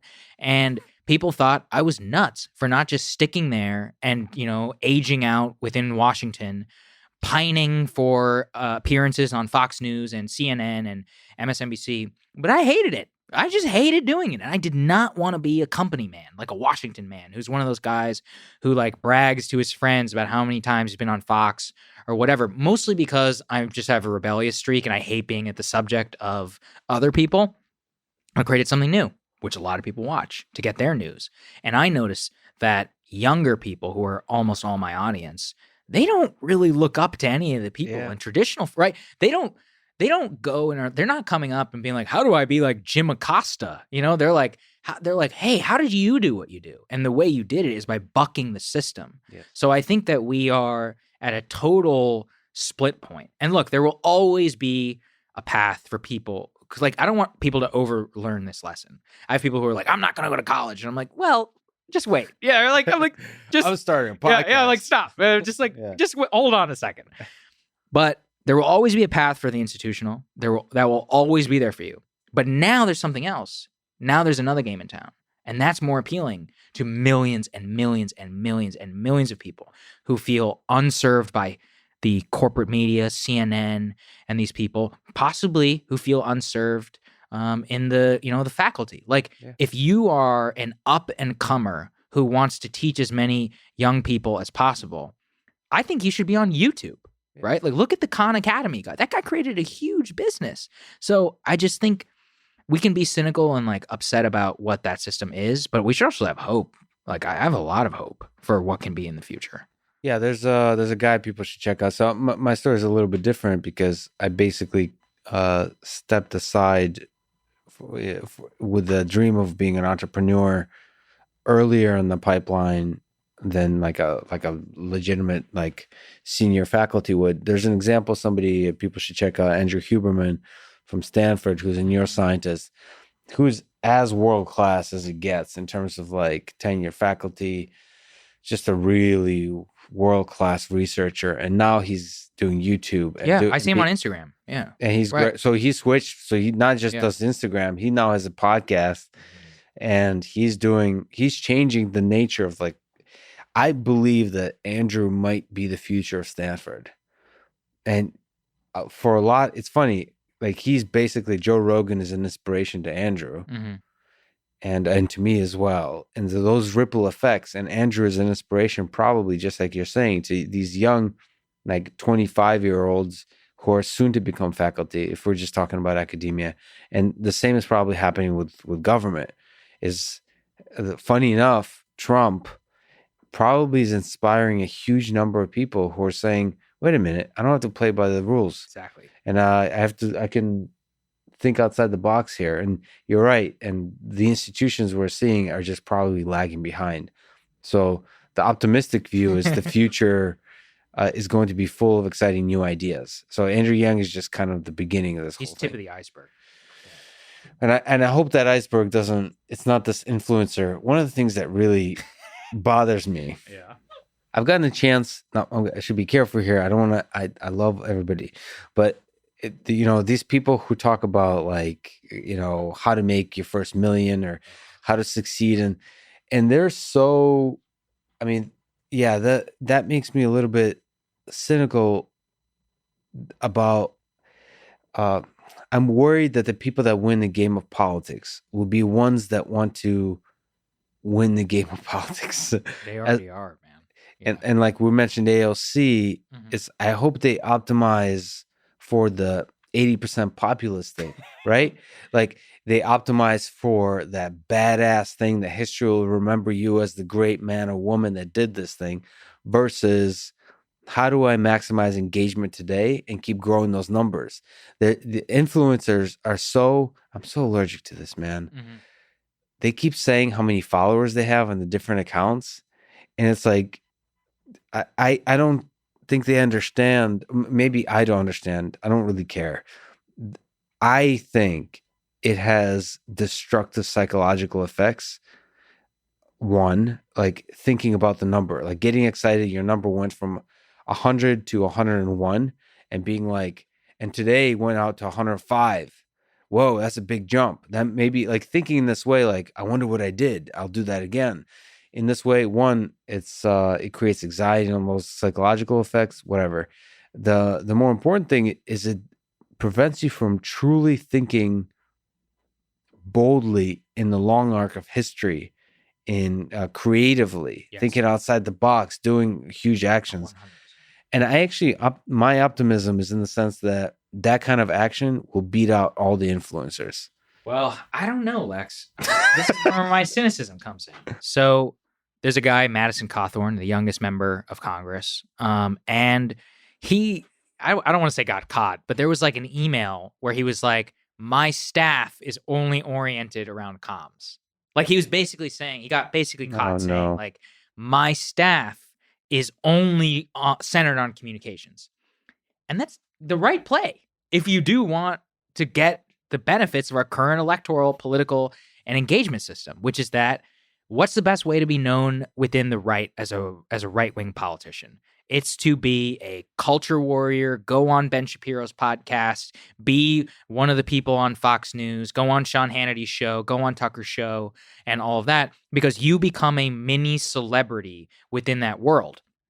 Left unsaid is that world is increasingly shrinking portion of the American population, and they can't even win a popular vote election, let alone barely eke out an electoral college victory in 2016. Well, but the incentives are all aligned within that. And it's the same thing really on the left. But you're right, which is that ultimately, and look, this is why geniuses are geniuses, because they buck the short-term incentives. They focus on the long term. They bet big, and they usually fail. But then when they get big, they succeed spectacularly. Yeah. The people I know who have done this the best are like a lot of the crypto folks that I've spoken to. Like, some of the stuff they say, I'm like, I don't know if that's going to happen. But look, they're like billionaires, right? Yeah. So, yeah. And you're like, so they were right. So the way I've heard it expressed is you can be wrong a lot, but when you're right, you get right big. Yeah. And I mean, I've seen this in Elon Musk's career. I mean, he took spectacular risk, and just double down. And you can kind of tell to him, I mean, you know him better than I do, but like from my observation, I don't think the money matters right.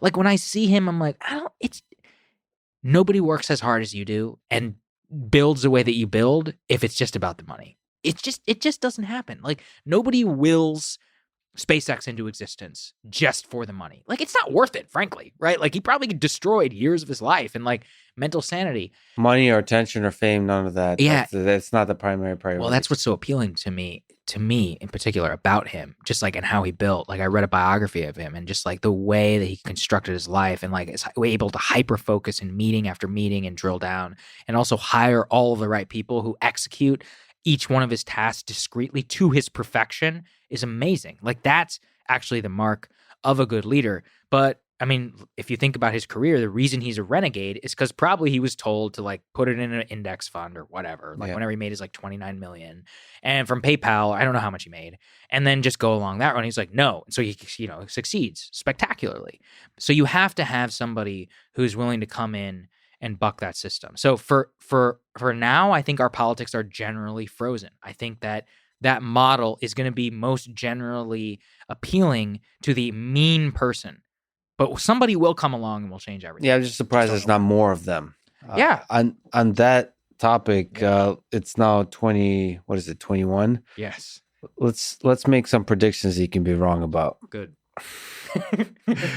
What major political people are you thinking will run in 2024, including Trump, Jr. or Senior, or Ivanka? I don't know.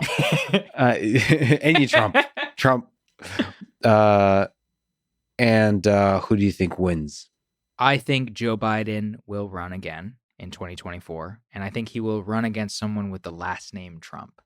I do not know whether that is Trump or Trump Jr., but I think one of those people will probably be the GOP nominee in 2024. Who was it? Some prominent political figure. Was it Romney? Somebody like that said that Trump will win the primary if he runs again. Of course. That's not even a question. Trump is the single most popular figure in the Republican Party by orders of magnitude. Still. Oh, I mean, probably more, honestly. There was actually, I can tell you because I saw the data, which is that pre-January 6th, it was like 54% of Republicans wanted him to run again. Then it went down 8 points after January 6th, 2 days later. And then after impeachment, it went right back up to 54%. So the exact same number is in February at post-impeachment vote as it was after November. Now, look, yeah, again, surveys, bullshit, etc. But like, that's all the data we have. That's what I can point you to. If Trump runs, he will be the nominee, and he will be the 2024 nominee. I just don't know if he wants to. It really depends. Like, do you think he wins after the Trump vaccine heals all of us? Do you think Trump wins? It depends on how popular culture functions over the next 4 years. And I can tell you that they are, because I don't think Biden has that much to do with it. Because again, Trump is not a manifestation of an affirmative policy action. Yeah. It is a defensive bulwark wall against cultural liberalism at its best. So it's like, this is why it doesn't matter what Biden does. If there are more riots, if there is a more sense of persecution amongst people who are more lean towards conservative or like, hey, I don't know about that, that's crazy, then he very well could win.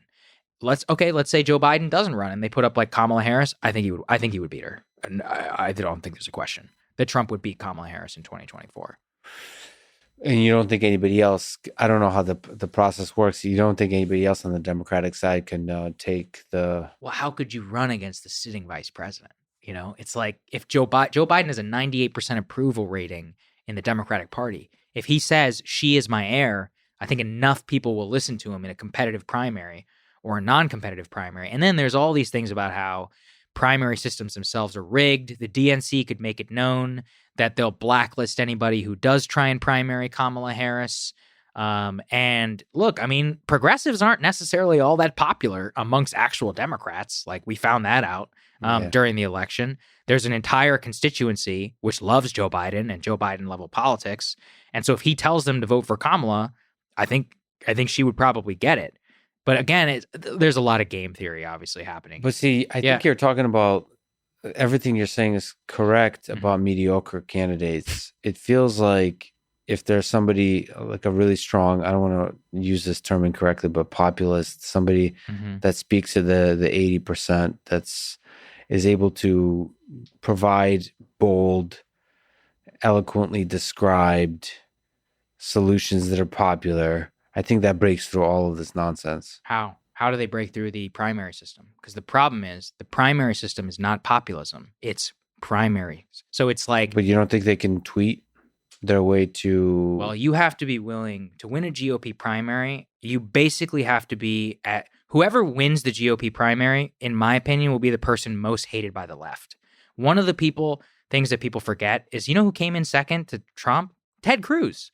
And the reason why is because Ted Cruz was the second most hated guy by liberals in America, second to Trump. They have nothing in policy in common. But don't you think this kind of brilliantly described system of hate being the main mechanism of our electoral choices? Yeah. Don't you think that just has to do with mediocre candidates? It's basically the field of candidates, including Trump, including everybody, was just like, didn't make anyone feel great. Right. It's like, really? This is what we have to choose from? Maybe a Mark Cuban, or like Mark Cuban as a Democrat, or it would have to be somebody like that. Somebody who, because here's the thing about Trump. It's not just that it was Trump. He was so fucking famous. Like, people don't realize he was so famous. Like, even when I first met Trump, I met a couple of other presidents, but when I met Trump, even I felt like kind of starstruck because I was like, yo, this is the guy from The Apprentice. Yeah. I'm like, this is the dude. Like, from The Apprentice? Yeah. Like, because I'm like, my dad and I used to sit and watch The Apprentice when I was in high school. And then one of the guys was from College Station where I grew up, and we're like, oh my God, like that guy's on The Apprentice. Like, it was a phenomenon. There's like that level. It's kind of like when I met Joe Rogan, I'm like, holy shit, that's Joe Rogan. I don't feel that way when I meet Mitt Romney or Tom Cotton or Josh Hawley. And I met all of them.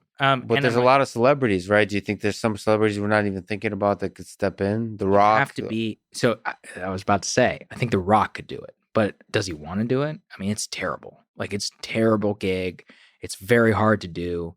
I don't know if The Rock necessarily has like the formed policy agenda. Because then here's the other problem. What if we set ourselves up for a system where like these people keep winning, but like with Trump, they have no idea how to run a government. Yeah. It's actually really hard, right? And you have to have the know-how and the trust to find the right people. This is where the genius element comes in, is you have to understand that front, and you have to understand how to execute discrete tasks. Like, this is the FDR. This is why it's so hard. Like, FDR, Lincoln, TR.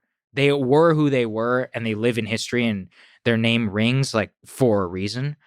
And yeah, I mean, one of the most depressing lessons I got from 2020 is it seems like, in my opinion, that we learn the lesson of our success and not of our failures. For example, like, we have this narrative in our head that we always have the right person at the right time during crisis. And in some cases, it was true. We didn't deserve Lincoln. We didn't deserve FDR. We didn't deserve a lot of presidents at times of crisis. But then you're like, okay, George W. Bush, 9/11, that was terrible. Reconstruction, Andrew Johnson, awful, right? Like, we had several periods in our history where the crisis was there. They were called and they did not show up.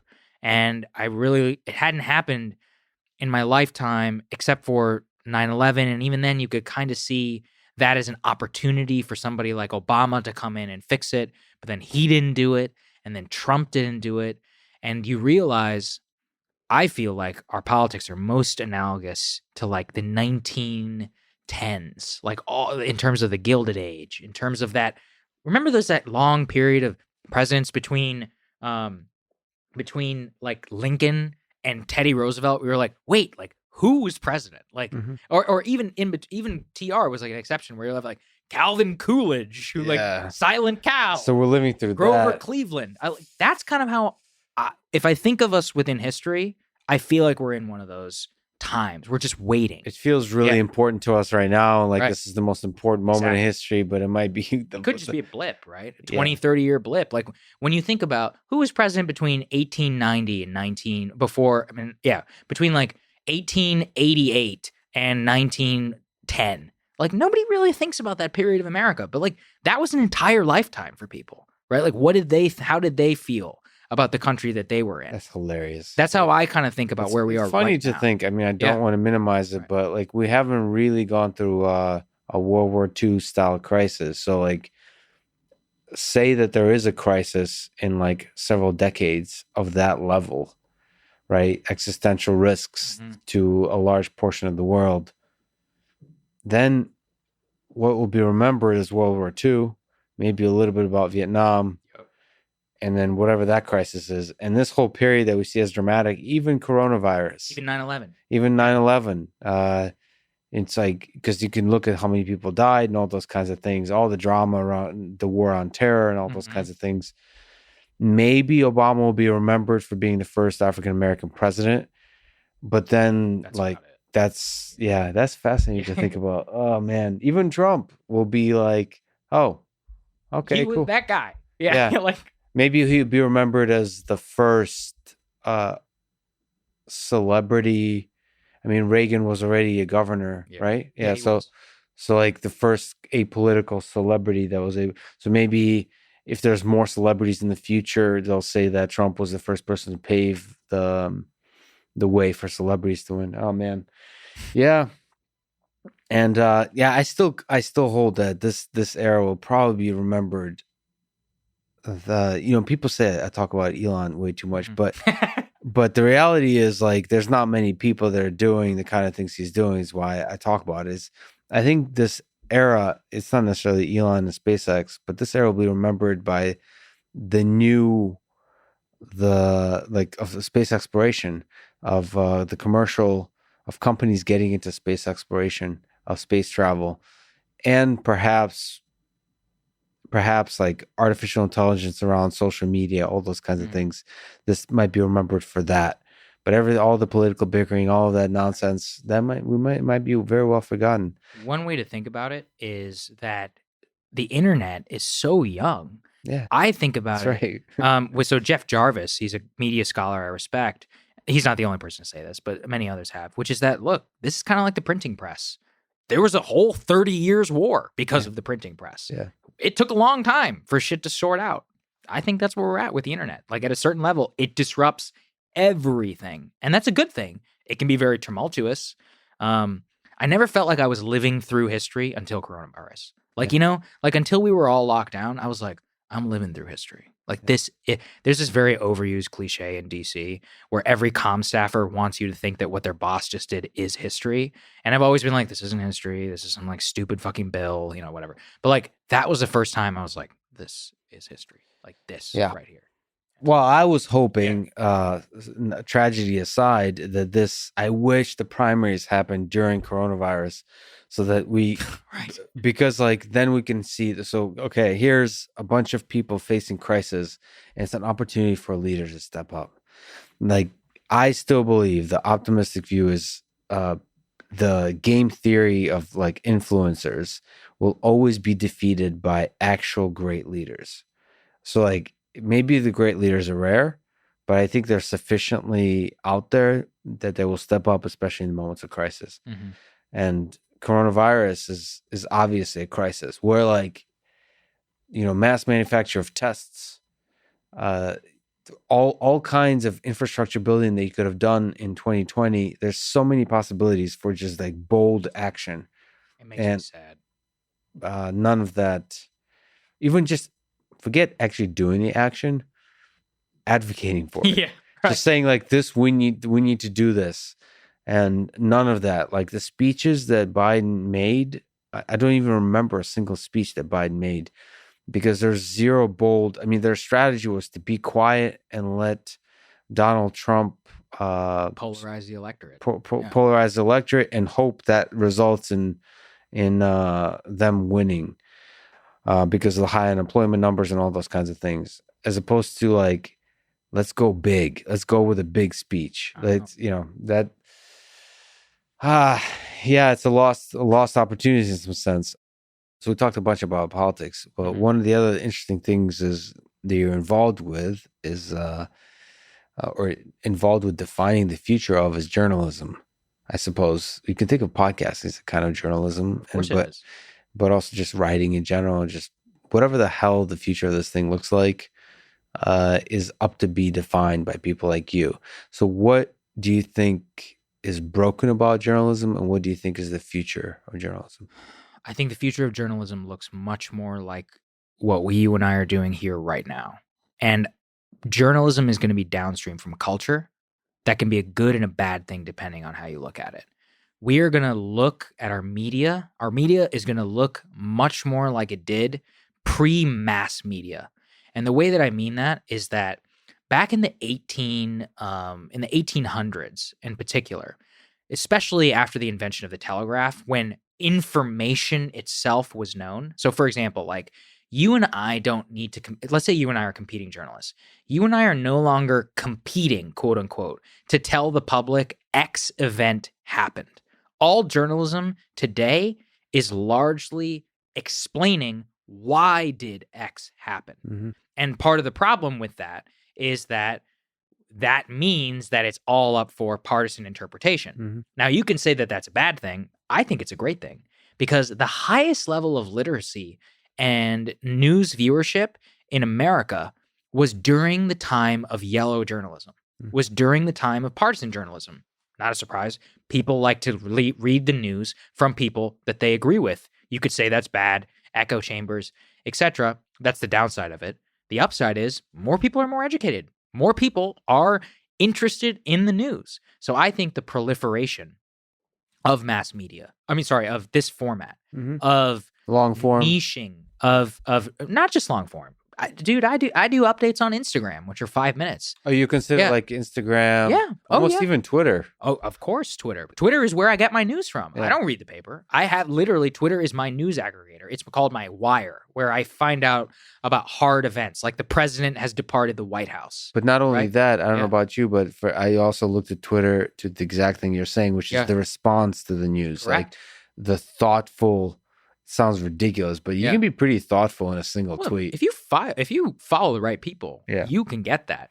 And so that is the future of media, which is that the future of media is it will be much larger amounts of people, which are famous to smaller groups. So Walter Cronkite's never going to happen again, at least in probably within our lifetimes, where everybody in America know who this guy is. That age is over. I think that's a good thing because now people are going to get the news from the people that they trust. Yes, some of it will be opinionated. I'm in my program. Crystal and I are like, we are this. She's coming from this like view. I'm coming from this view. That's our bias when we talk about information, and we're going to talk about the information that we think is important. Mm-hmm. And it has garnered a large audience. I think that's very much where the future is going to be.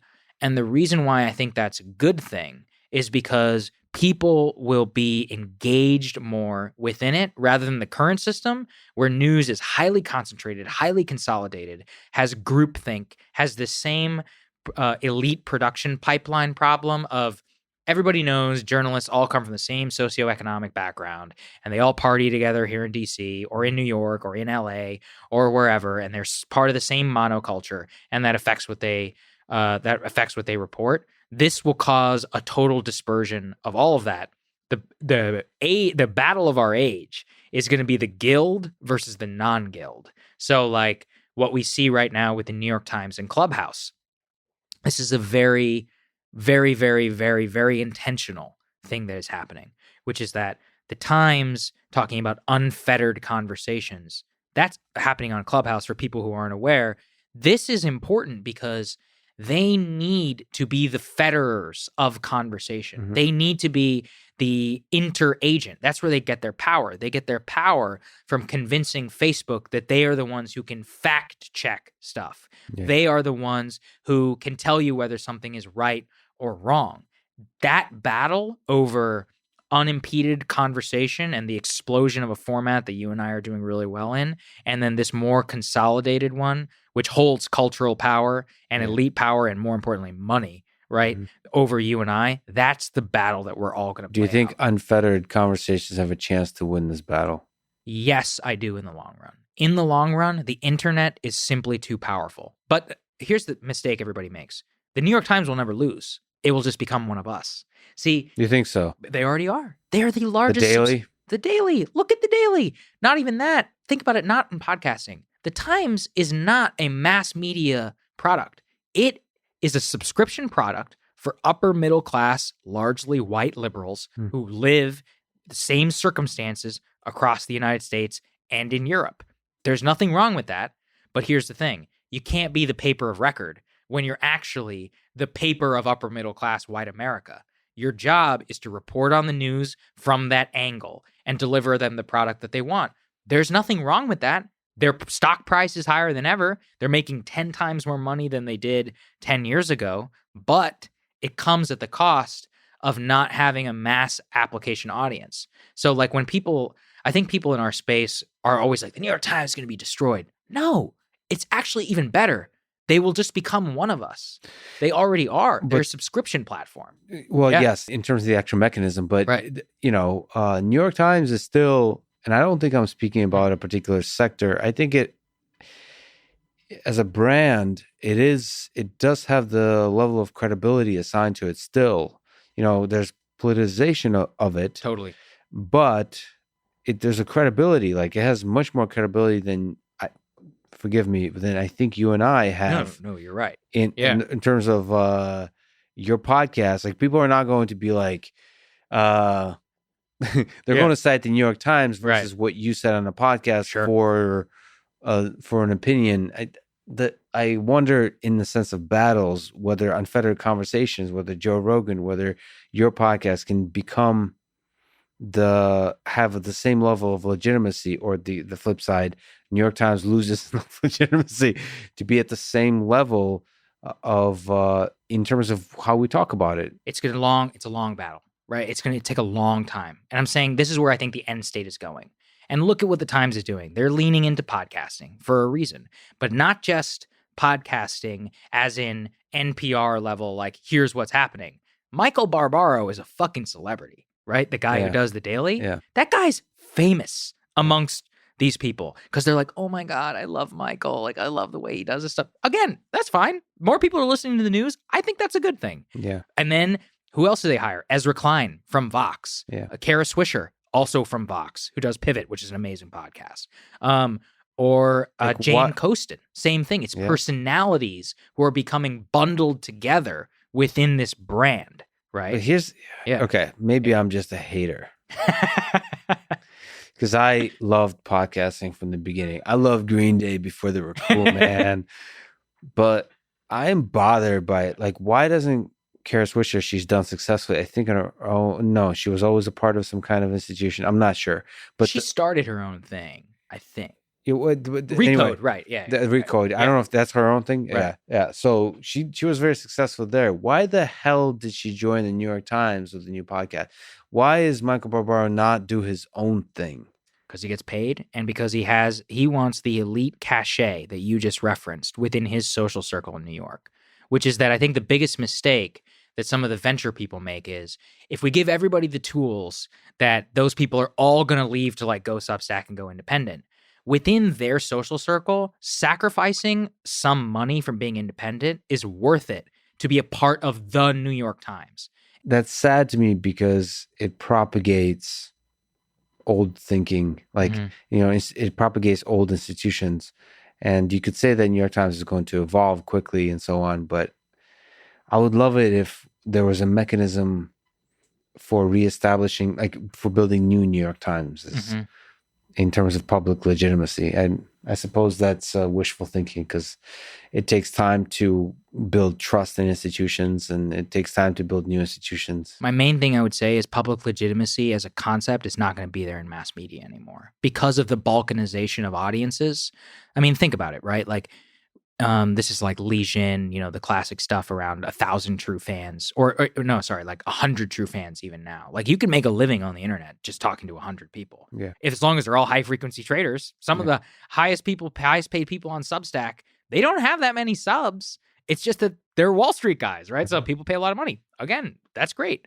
So what you will have is an increasing balkanization of the internet, of audiences and of niches. People will become increasingly famous within us. You will become astoundingly famous. I'm sure you've noticed this with your fan base. I certainly have with mine. Like 99% of people have no idea who I am. But when somebody meets, they're like, oh my God, I watch your show every day, right? Like it's the only thing I watch for news, right? Like instead of casually famous, if that makes sense, be like, oh yeah, that's like Alec Baldwin. Yeah. You know? Yeah. Like, whoa, shit, that's Alec Baldwin. But you're not like, oh shit, I love you, Alec Baldwin.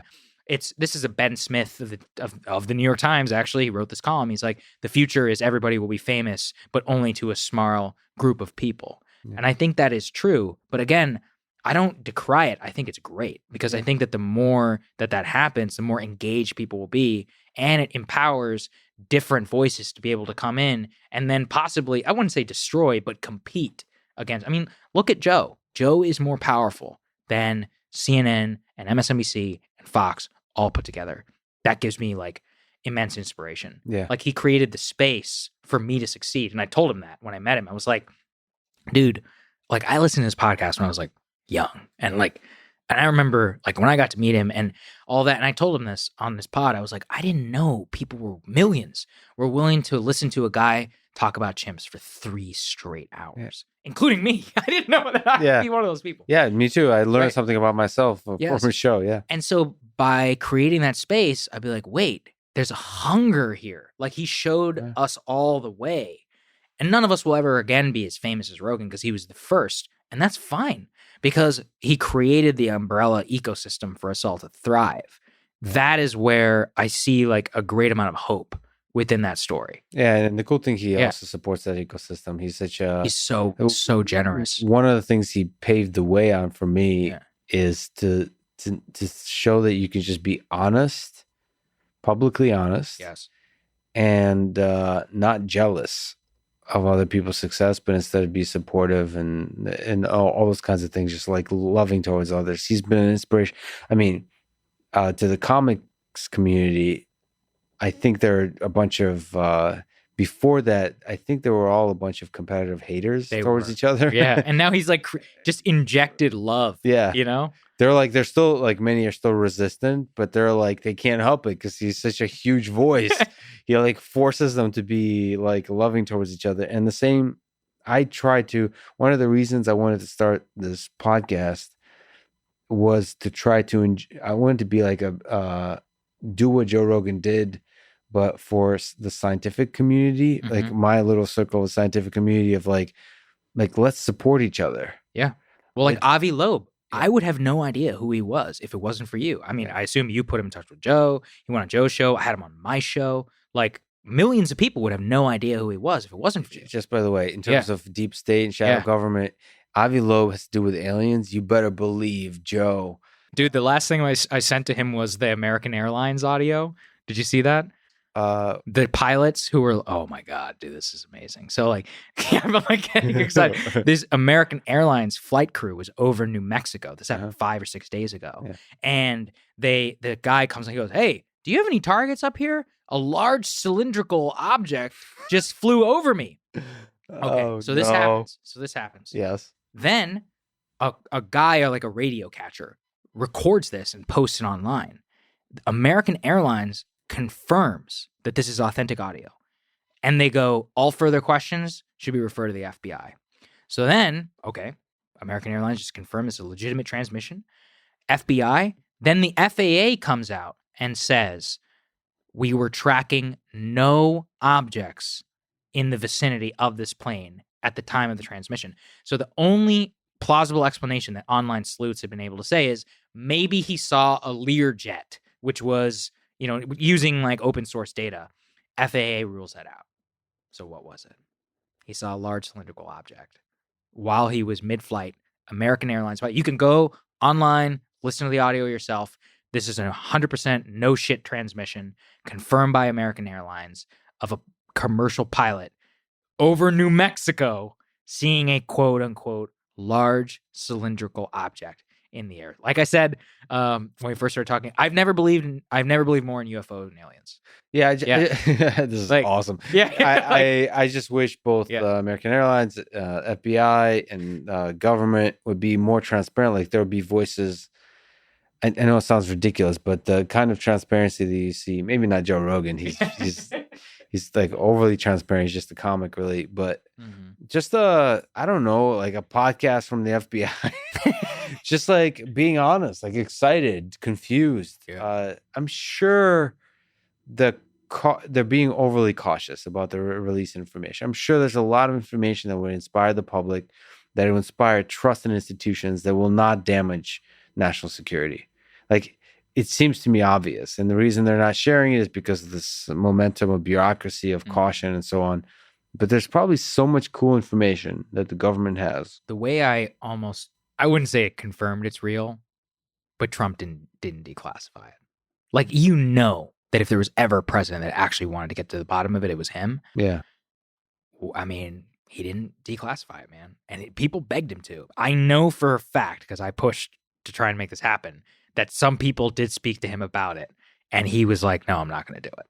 So he might be afraid. That's what I mean, though. They were probably all telling him, they're like, sir, you can't do this, all this, like, wow. And I get that. And there's this legislation written in COVID that, like, they have 6 months to release. I mean, is that real? What is that? Is that a bunch of bullshit? I think it's bullshit. There's so many different levels of classification that people need to understand. I mean, look, I read John Podesta. He was the chief of staff to Bill Clinton. He's a big UFO guy. He tried. Like, him and Clinton tried to get some of this information, and they could not get any of it. And we're talking about the president and the White House chief of staff. Well, there's a whole bureaucracy built, just like you were saying, with intent. You have to be like, that has to be your focus, because there's a whole bureaucracy built around secrecy probably for a good reason. So to get through to the information, there's a whole like paperwork process, all that kind of stuff. You can't just walk in and get unless, again, with intention, that becomes your thing. Like, let's revolutionize this thing. And then you get only so many things. It's sad that the bureaucracy has gotten so bulky. But I think the hopeful messages from earlier in our conversation, it seems like a single person can't fix it, but if you hire the right team, it feels like you can. Can't fix everything. I don't want to give people unrealistic expectations. You can fix a lot, especially in crisis. You can remake America. Yeah. And the reason I know that is because it's already happened twice. FDR, or in modern history, FDR and JFK. FDR and JFK's assassination, LBJ. Two hyper-competent men who understood government, who understood personnel, and coincidentally were friends. I love this. I don't think actually people understand this. FDR met Johnson 3 days after he won his election to Congress, special election. He was only 29 years old. And he left that meeting and called somebody and said, this young man is going to be president of the United States someday. Like, even then, like, what was within him to understand and to recognize that? And sometimes Johnson, as a young member of Congress, would come and have breakfast with FDR, like just two of the great political minds of the 20th century, just sitting there talking. Like, I would give anything to know what there was happening. I hope they were real with each other. There was like a genuine human connection, right? That seems. Well, Johnson wasn't a genuine guy, so it wasn't. Certainly not. Well, I need to read those thousands of pages. I've been way too focused on Hitler. I was going to say, one of my goals in coming to this is I was like, I got to get Lex into two things because I know he'll love it. I know he'll love LBJ if he takes the time to read the books. Really? 100%. He's the most... Of all the presidents? I didn't say you'll love him, but you'll love the books about him because the books are a story of America, the story of politics, the story of power. This is the guy who wrote The Power Broker. Mm-hmm. These books are up there with Decline and Fall of the Roman Empire by Edward Gibbon in terms of how power works. It's a study of power. Exactly. That's why Carroll wrote the books. And that's why the books are not really about LBJ. They're about power in Washington and about the consolidation of power post-New Deal, the consolidation then, or they're using the levers of power like Johnson knew in order to change the House of Representatives, the Senate of the United States, and ultimately the presidency of the United States, which ended in failure and disaster with Vietnam. Don't get me wrong. But he's overlooked for so many of the incredible things that he did with civil rights. Nobody else could have done it. No one else could have gotten it done. And the second thing is we got to get you into World War I. We got to get you more into World War I because I think that's a rabbit hole, which I know you're a Dan Carlin fan. Mm-hmm. So Blueprint for Armageddon. Yeah, it's good. Guaranteed. But there's fewer evil people there. Yes. But that's what actually, there's a banality of that evil, of the Kaiser and of the Austro-Hungarians and I like World War I more because it was unresolved. It's one of those periods I was talking to you about like sometimes you're called and you fail. Like that's what happened. I mean, 50 million people were killed in the most horrific way. Like people literally drowned in the mud, like an entire generation. One stat I love is that, Britain didn't need a draft till 1916. Like they went 2 years of throwing people into barbed wire voluntarily. Yeah. And because people loved their country and they loved the king and they thought they were going against the Kaiser, it's just like that conflict to me, I just can't read enough about it. Also just like births the Russian Revolution, Yeah, I mean, Hitler. You can't talk about World War II without World War I. Right. And I'm obsessed with the conflict. I've read way too many books about it. For this reason is it's unresolved. And like the roots of so much of even our current problems happened in Versailles, right? Like Vietnam is because of the Treaty of Versailles.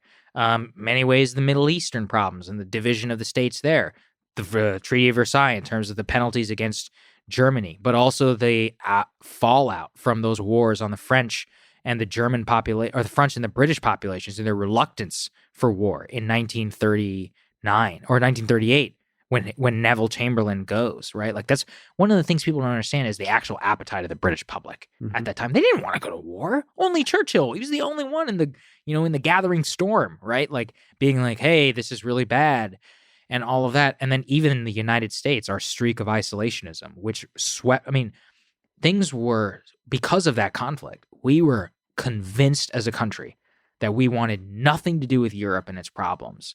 And in many ways, that contributed to the proliferation of Hitler and more. So, like, I'm obsessed with World War I for this reason, which is that it's just like the root. It's like the culmination of the monarchies, then the fall, and then just all the shit spills out from there for like 100 years. So World War I is like the most important shift in human history. Versus World War II is like a consequence of that.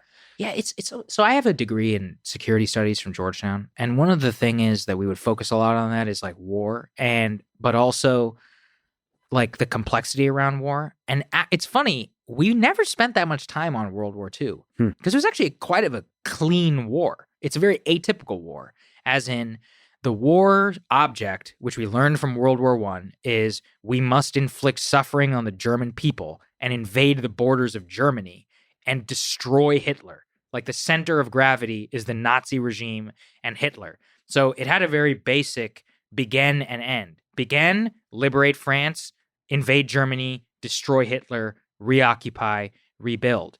World War I, what are you fighting for?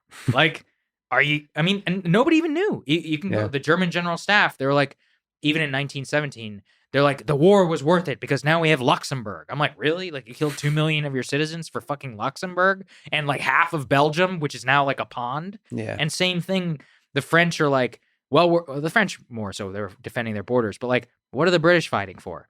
Why did hundreds of thousands of British people die? In order to preserve the balance of power in Europe and prevent the Kaiser from having a port on the English Channel? Like, really? That's why?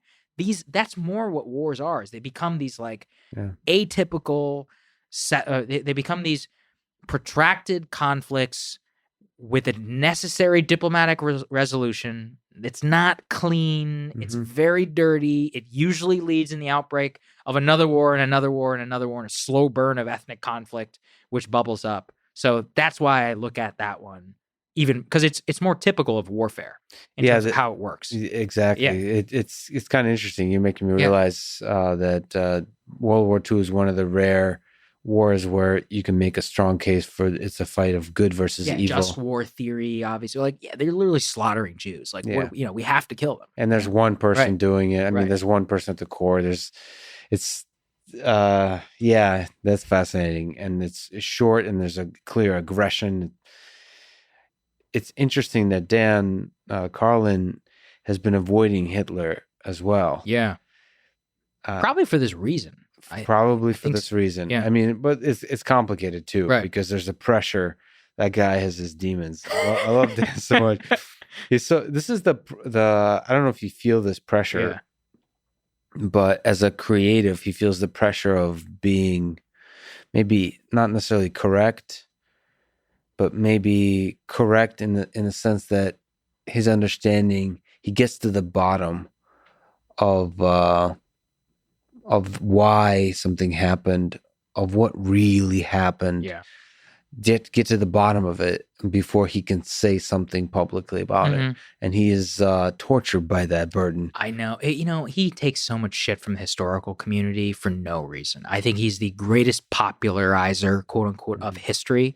And I wish more people in history understood it that way. He was an inspiration to me. I mean, I do some videos sometimes on my Instagram now where I'll do like a book tour. I'll be like, here's my bookshelf of these presidents. And like, here's what I learned from this book and this book and this. And that was very much like a skill I learned from him of being like, as the historian writes, I just love the way he talks. He's like, in the mud, or he'll be like, quote, unquote.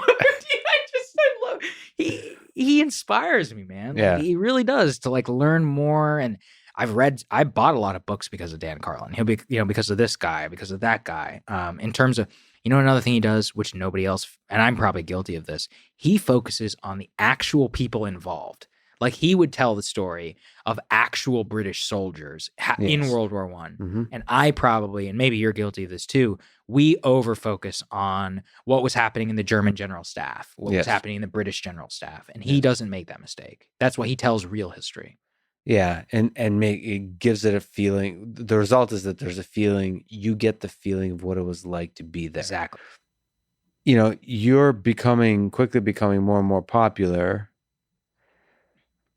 Speaking about political issues, in part, do you feel a burden, like almost like the prison of your prior convictions, of having to being popular with a certain kind of audience, and thereby unable to really think outside the box? I've really struggled with this. I came up in right-wing media.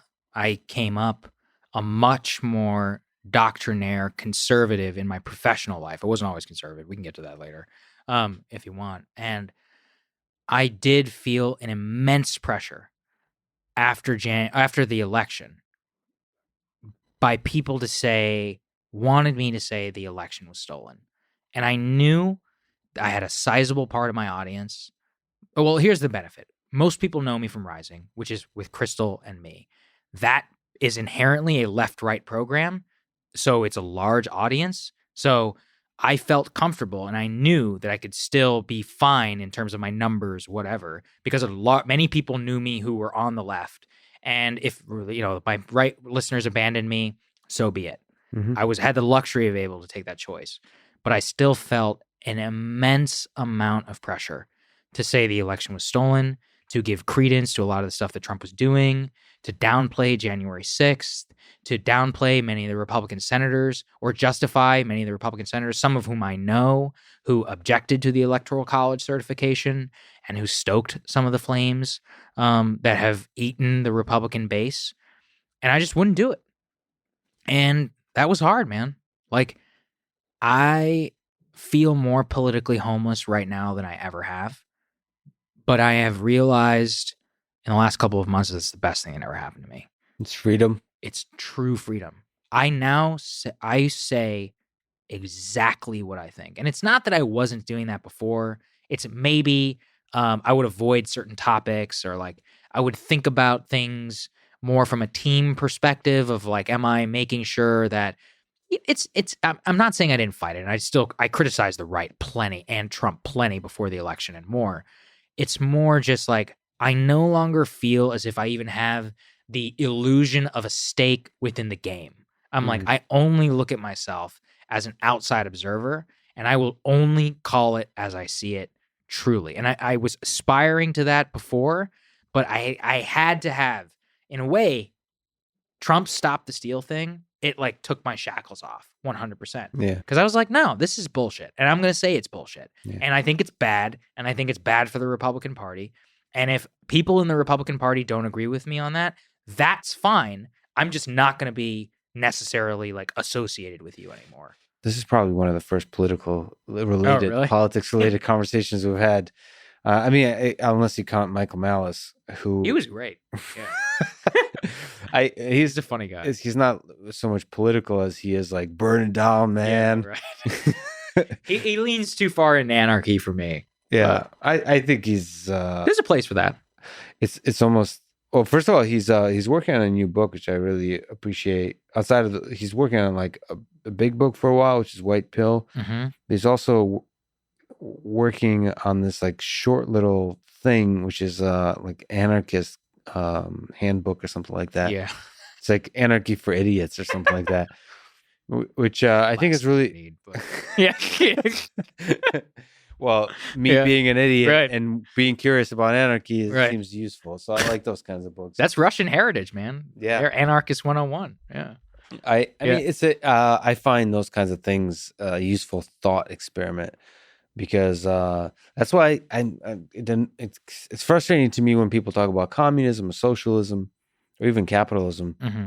where they can't enjoy the thought experiment of like, why did communism fail, and maybe ask the question of like, is it possible to make communism succeed, or are there good ideas in communism? Like, I enjoy the thought experiment, like the discourse of it, like the reasoning and like devil's advocate and all that. People seem to not have patience for that. They're like, communism bad, red. I was obsessed with the question and still am. I will never quench my thirst for Russian history. I love that period of 1890 to 1925. It's just it's so fucking crazy. Like the autocracy embodied in Tsar Alexander. And then you get this like weird fail son, Nicholas, who is kind of a good guy, but also terrible. And also Russian autocracy itself is terrible. And then I just became obsessed with the question of like, why did the Bolshevik Revolution succeed? Because like people in Russia didn't necessarily want Bolshevism. People suffered a lot under Bolshevism and it led to Stalinism. How did Vladimir Lenin do it? Right? Like, and I became obsessed with that question. And I find it so interesting, which is that series of accidents of history, incredible boldness by Lenin, incredible realpolitik, smart, unpopular decisions made by Trotsky and Stalin, and just like the arrogance of the czars and of the Russian like autocracy, but at the same time, there's all these like cultural implications of this, right? In terms of like how it became hollowed out post Catherine the Great. And all that. I was obsessed with autocracy because Russia was an actual autocracy. Mm-hmm. And like actually. And I'm like, it was there. Like they didn't even remove serfdom to like the Civil War in America. Like that's crazy. Like, and nobody really talks about it. And I just became, I was like, was Bolshevism a natural reaction to the excesses of Tsarism? Mm-hmm. There is a convenient explanation where that is true. But there were also a series of decisions made by Lenin and Stalin to kill many of the people in the center left and marginalize them, and also not to associate with the more quote unquote like amenable communists in order to make sure that their pure strain of Bolshevism was the only thing. And the reason I like that is because it comes back to a point I made earlier. It's all about intentionality, which is that you actually can will something into existence, even if people don't want it. That was the craziest thing. Like nobody wanted this, but it still ruled for half a century, well, more actually. I mean, almost that's 75 years. To think that there could have been a history of the Soviet Union that was dramatically different than Leninism, Stalinism. That was completely different. Like almost would be the American story. Yeah, easily. I mean. There's a world where, and I don't have all the characters. There's like Kerensky, and then there was like whoever Lenin's number two, Stalin's chief rival, and even the Soviet Union led by Trotsky. That's a whole other world, right? Like literally a whole other world. And yeah, it's just, I don't know. I find it so interesting. I will never not be fascinated by Russia. I always will. It's funny that I get to talk to you because it's like I read this book. I forget what it's called. I think it won a Pulitzer Prize, and it was like the story of. I tried to understand Russia post Crimea because I came up amongst people who are much more like neoconservative, and they're like, "Fuck Russia, Russia, bad, bad." And I was like, "Okay, like what do these people think?" Mhm. And we have this narrative of like the fall of the Soviet Union. And then I read this book from the perspective of Russians who lived through the fall. And they were like, I was like, this is terrible. Like, actually, the introduction of capitalism was awful. Mhm. And like the rise of all these crazy oligarchs. That's why Putin came to power to like restore order to the oligarchy. And he still talks to this day. Do you guys, I mean, that's always the threat of like, do you want to return to the 90s? Right. Do you want to return to Yeltsin? And like, but the thing is, in the West, we have this like our own propaganda of like, no, Yeltsin was great. That was the golden age. What could have been with Russia? And I was like, well, what do actual Russians think? And so that, I'll always be fascinated by it. And then just like to understand the idea of feeling encircled by NATO and all of that, you have to understand like Russian defense theory all the way going back to the Tsars has always been defense in depth in terms of having Estonia, Lithuania, and more as like protection of the heartland. I'm not justifying in this, so NATO shills, like, please don't come after me. But, look, Estonians like NATO. They want to be in NATO, so I don't want to minimize that. I'm more just saying, like, I understand him and Russia much better, having done that. And we are very incapable in America. I think this is probably because my parents are immigrants and I've traveled a lot, of like putting yourself in the mind of people who aren't Western and haven't lived a history, especially our lives, of America's fucking awesome. We're the number one country in the world. Like, I'm like, we're literally better than you, like in many ways. And they can't empathize with people who have suffered so much. Yeah. And it's just so interesting to me. What about, if we could talk for just a brief moment about the human of Putin and power? You are clearly fascinated by power. Mm-hmm. Do you think power changed Putin? Do you think power changes leaders? If you look at the great leaders in history, whether it's LBJ, FDR, do you think power really changes people? Like, is there a truth to that kind of old proverb? It reveals. I think that's what it is. It reveals. So Putin was a much more deft politician, much more amenable to the West. If you think back, to 2001 and more, right, when he came, because at that time, his biggest problem was intra-Russian politics, right? Like, it was all consolidating power within the oligarchy. Once he did that by around like 2007, there's that famous time when he spoke out against the West at the Munich Security Conference. I forget when it was. And that's when everybody in the audience was like, whoa. And he was talking about like NATO encirclement and like we will not be beaten back by the West. Very shortly afterwards, like the Georgia invasion happens. And that was like a big wake-up call of like, we will not be pushed around anymore. I mean, he said before publicly, like, the worst thing that ever happened was the fall. Or what did he say? It was like the fall of the Soviet Union was a tragedy, right? Yeah. Of course, people in the West were like, what? I'm like, I get it, right? Like, they were a superpower. Now their population is declining. Like, it's like a petrostate. It sucks. Like, I understand. I understand, like, how somebody could feel about that. I think it revealed his character, which is that I think he thinks of himself probably, as he always has since 2001, as like this benevolent, almost as a benevolent dictator. He's like, without me, the whole system would collapse. I'm the only guy keeping all these people in check. Most Russians probably do support Putin because they feel like they support some form of functional government, and they view it as like a check against that, which is has a long history within Russia too. So I don't know if it changed him. I think it just revealed him. Because it's not like he has Navalny has put that like $1 billion palace and all that. I don't know. Sometimes I feel like Putin does that for show. He doesn't seem like somebody who indulges in all that stuff. Or maybe we just don't see it. Like, I don't know. Well, I don't. Yeah. It's very difficult for me to understand. I've been hanging out, thanks to Clubhouse. I've gotten to learn a lot about the Navalny folks. and it's been very educational. Made me ask a lot of important questions about what, question a lot of my assumptions about what I do and don't know. But I'll just say that I do believe, there's a lot of the Navalny folks say that Putin is incompetent and is a bad executive, like is bad at basically running government. But to me, well, why do Russians not think that? Right? Is it they probably they say would propaganda. say it's the press. Right. Yeah, they would say the control. There is a strong either control or pressure on the press, but I think there is a legitimate support and love of Putin in Russia that is not grounded in just misinformation and propaganda. There's legitimacy there. Mostly, I try to remain apolitical and actually genuinely remain apolitical. I am legitimately not interested in the politics of Russia of today.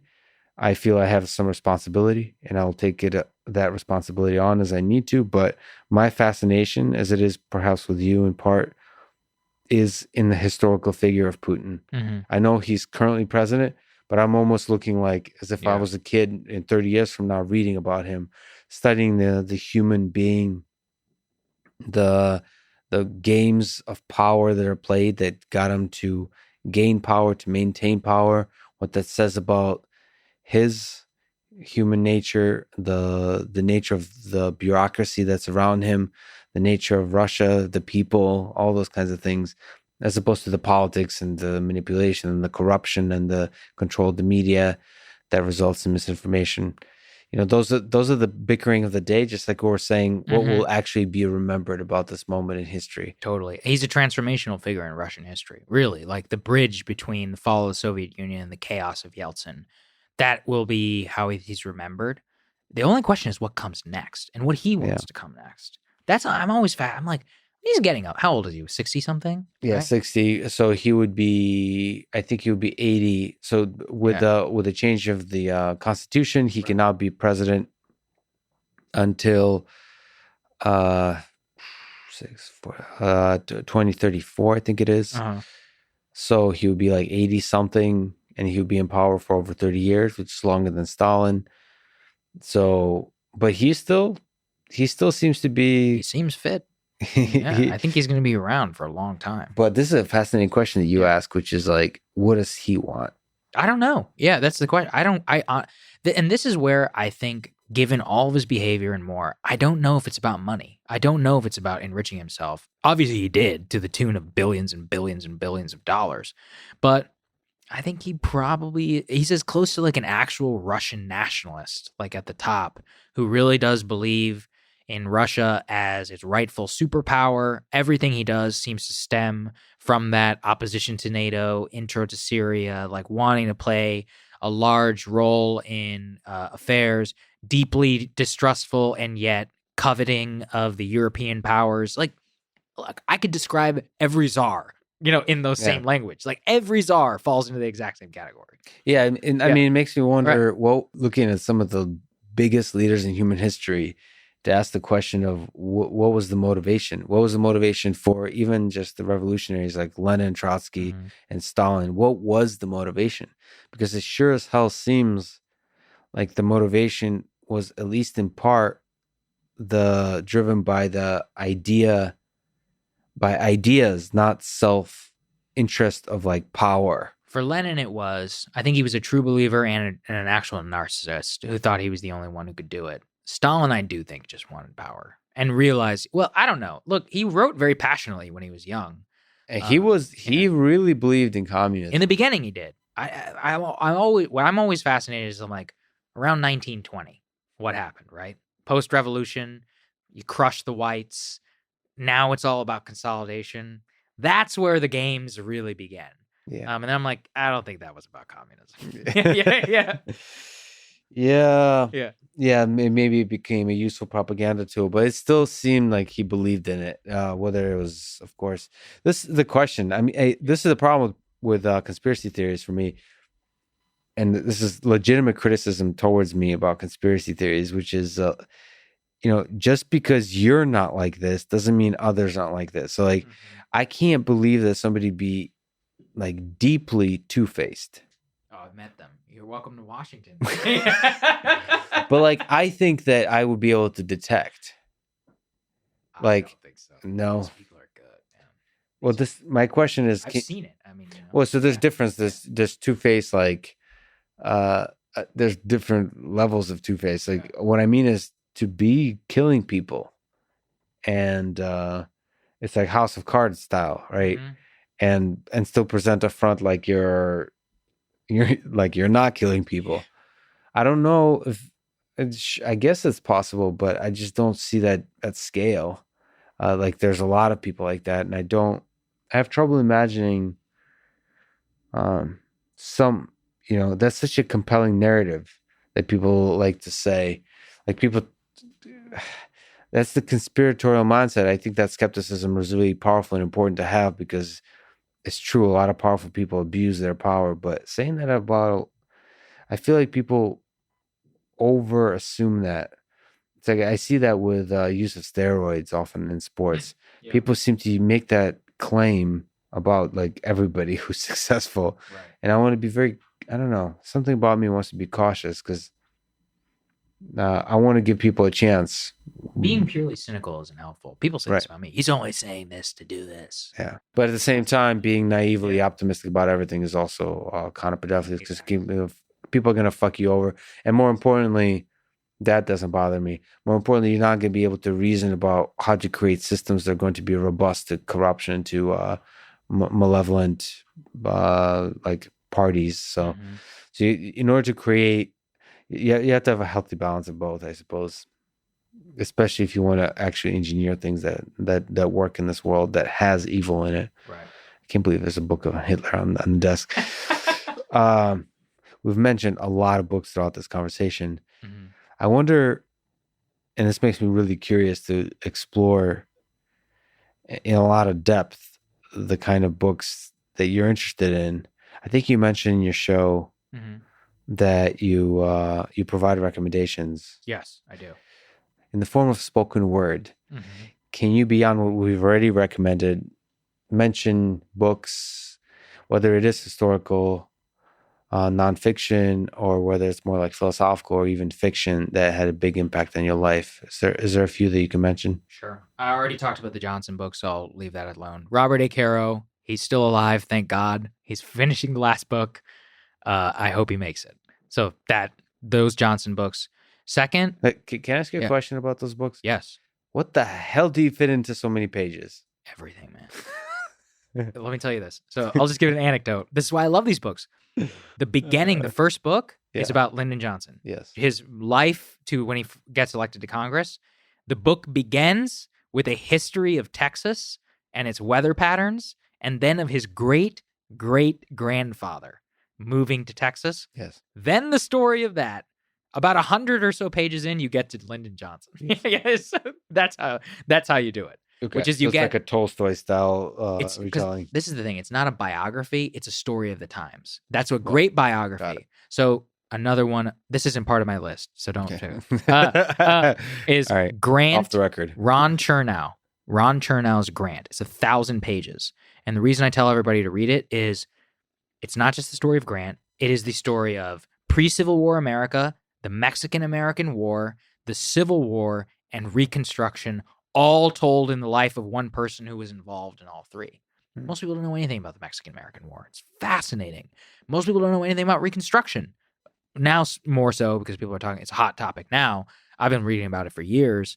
That is another thing people need to learn a lot more about. In terms of non-history books, the book that probably had the most impact on me, which is also it's historical nonfiction, is I am obsessed with Antarctic exploration. And it all began with a book called Shackleton's Incredible Journey, which is the collection of diaries of everybody who was on Shackleton's journey. For those who don't know, Shackleton was the last explorer of the heroic age of Antarctic exploration. He led a ship called the Endurance, which froze in the ice off the coast of Antarctica in 1914. And they didn't have radios. They were the last exploration, a last one without the age of radio. and he happens to freeze in the ice. And then the ship collapses after a year frozen in the ice.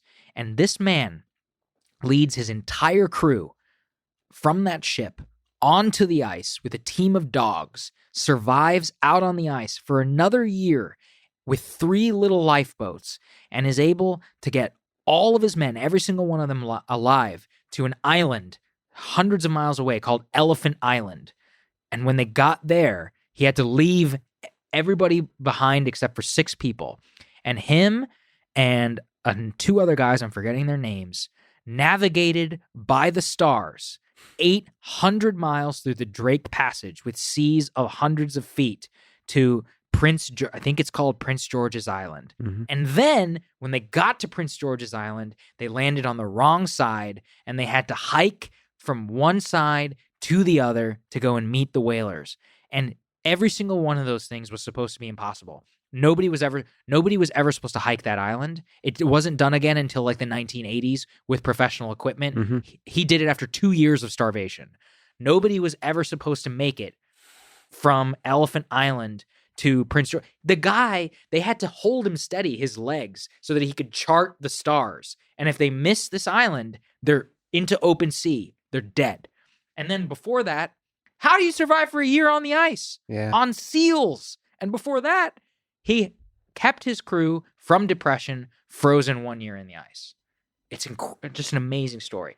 And it made me obsessed with Antarctic exploration. So I've read like 15 books on. What the hell is it about the human spirit? It's amazing. That's the thing about Antarctica is it brings it out of you.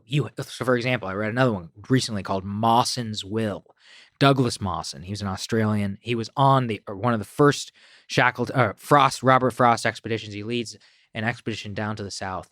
Him and a partner, they're leading explorations. 1908, something like that. Yes. They're going around Antarctica with dog teams. And what happens is they keep going over these snow bridges where there's a crevice, but it's covered in snow. Mm-hmm. And so one of the lead driver, the dogs go over and they plummet. And that sled takes with it. So the guy survives, but that sled takes all their food, half the dogs, their stove, the camping tent, the tent specifically designed for the snow, everything. Mm-hmm. And they're hundreds of miles away from base camp. He and this guy have to make it back there in time before the ship comes to come get them on an agreed upon date. And he makes it. But the guy he was with, he dies. And it's a crazy story. They have, first of all, they have to eat the dogs. A really creepy part of Antarctic exploration is everyone ends up eating dogs at different points. Yeah. And part of the theory, which is so crazy, is that the guy he was with was dying because they were eating dog liver. And dog liver has a lot of vitamin E, which if you eat too much of it can give you like a poisoning. And so Mawson, by trying to help his friend, was giving him more Of liver. all the things that kills you. I know, is dog liver. And so his friend ends up dying, have a horrific heart attack, all of that. Mawson crawls back hundreds of miles away, makes it back to base camp hours after the ship leaves. And 2 guys or a couple of guys stayed behind for him. And he basically has to recuperate for like 6 months before he can even walk again. But it's like you were saying about the human spirit. It's like Antarctica brings that out of people. Or Amundsen, the guy who made it to the South Pole, Robert Amundsen. Oh my God. Like this guy trained his whole life in the ice from Norway to make it to the South Pole. And he beat Robert Frost, the British guy with all this money and all these. I could go on this forever. I'm obsessed with Antarctica. Well, first of all, I'm gonna take this part of the podcast. Yeah. I'm going to set it to music. Yeah. I'm going to listen to it because I've been whining and bitching about running 48 miles with Goggins this next weekend. And this is going to be so easy. I'm just going to listen to this over and over in my head. You're going to be Elon's obsessed with Shackleton. He talks about him all the time. He uses, I was going to ask you about that. He uses an example of that as an example of what Mars colonization would be like. He's right.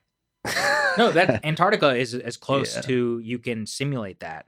The Antarctica is as close to what you could simulate what it would get. That Nat Geo series on Mars, I'm not sure if you watched it. It's incredible. Elon's actually in it. And it kind of and it's like they get there, everything goes wrong. Somebody dies. Like, it's horrible. They can't find any water. It's not working. So Like, what is it? Is it like simulating the experience of what it'd be like to colonize? So it's like a docu-series where the fictionalized part is the like astronauts on Mars, but then they're interviewing people like Elon Musk and others who are the ones who like paved the way to get to Mars. So it's a really interesting concept. I think it's on Netflix. And yeah, I agree with him 100%, which is that the first guys to make, like, for example, Robert Frost, who went to Australia, to Antarctica, the British explorer who was beaten to the South Pole 3 weeks by Robert Amundsen, he died on the way back. And the reason why is because he wasn't well prepared. He was arrogant. He didn't have the proper amounts of supplies. His team had terrible morale. Antarctica is a brutal place. If you fuck up one time, you die. And it's like, and this is what you read a lot about, which is the reason why such heroic characters like Shackleton shine is a lot of people died. Like, there were some people who got frozen in the ice. I mean, man, this again also came to the North exploration. So I read a lot about like the exploration of the North Pole, and same thing. These unextraordinary men take people out into the ice and get frozen out there for years, and shit goes so bad. They end up eating each other. They all die. There's the famous, one I'm forgetting his name, the British Franklin expedition, where they went searching for them for like 20 years. And they eventually came across a group of Inuit who were like, oh yeah, we saw some weird white men here like 15 years ago. Yeah. And they find their bones, and there's like saw marks, which show that they were eating each other.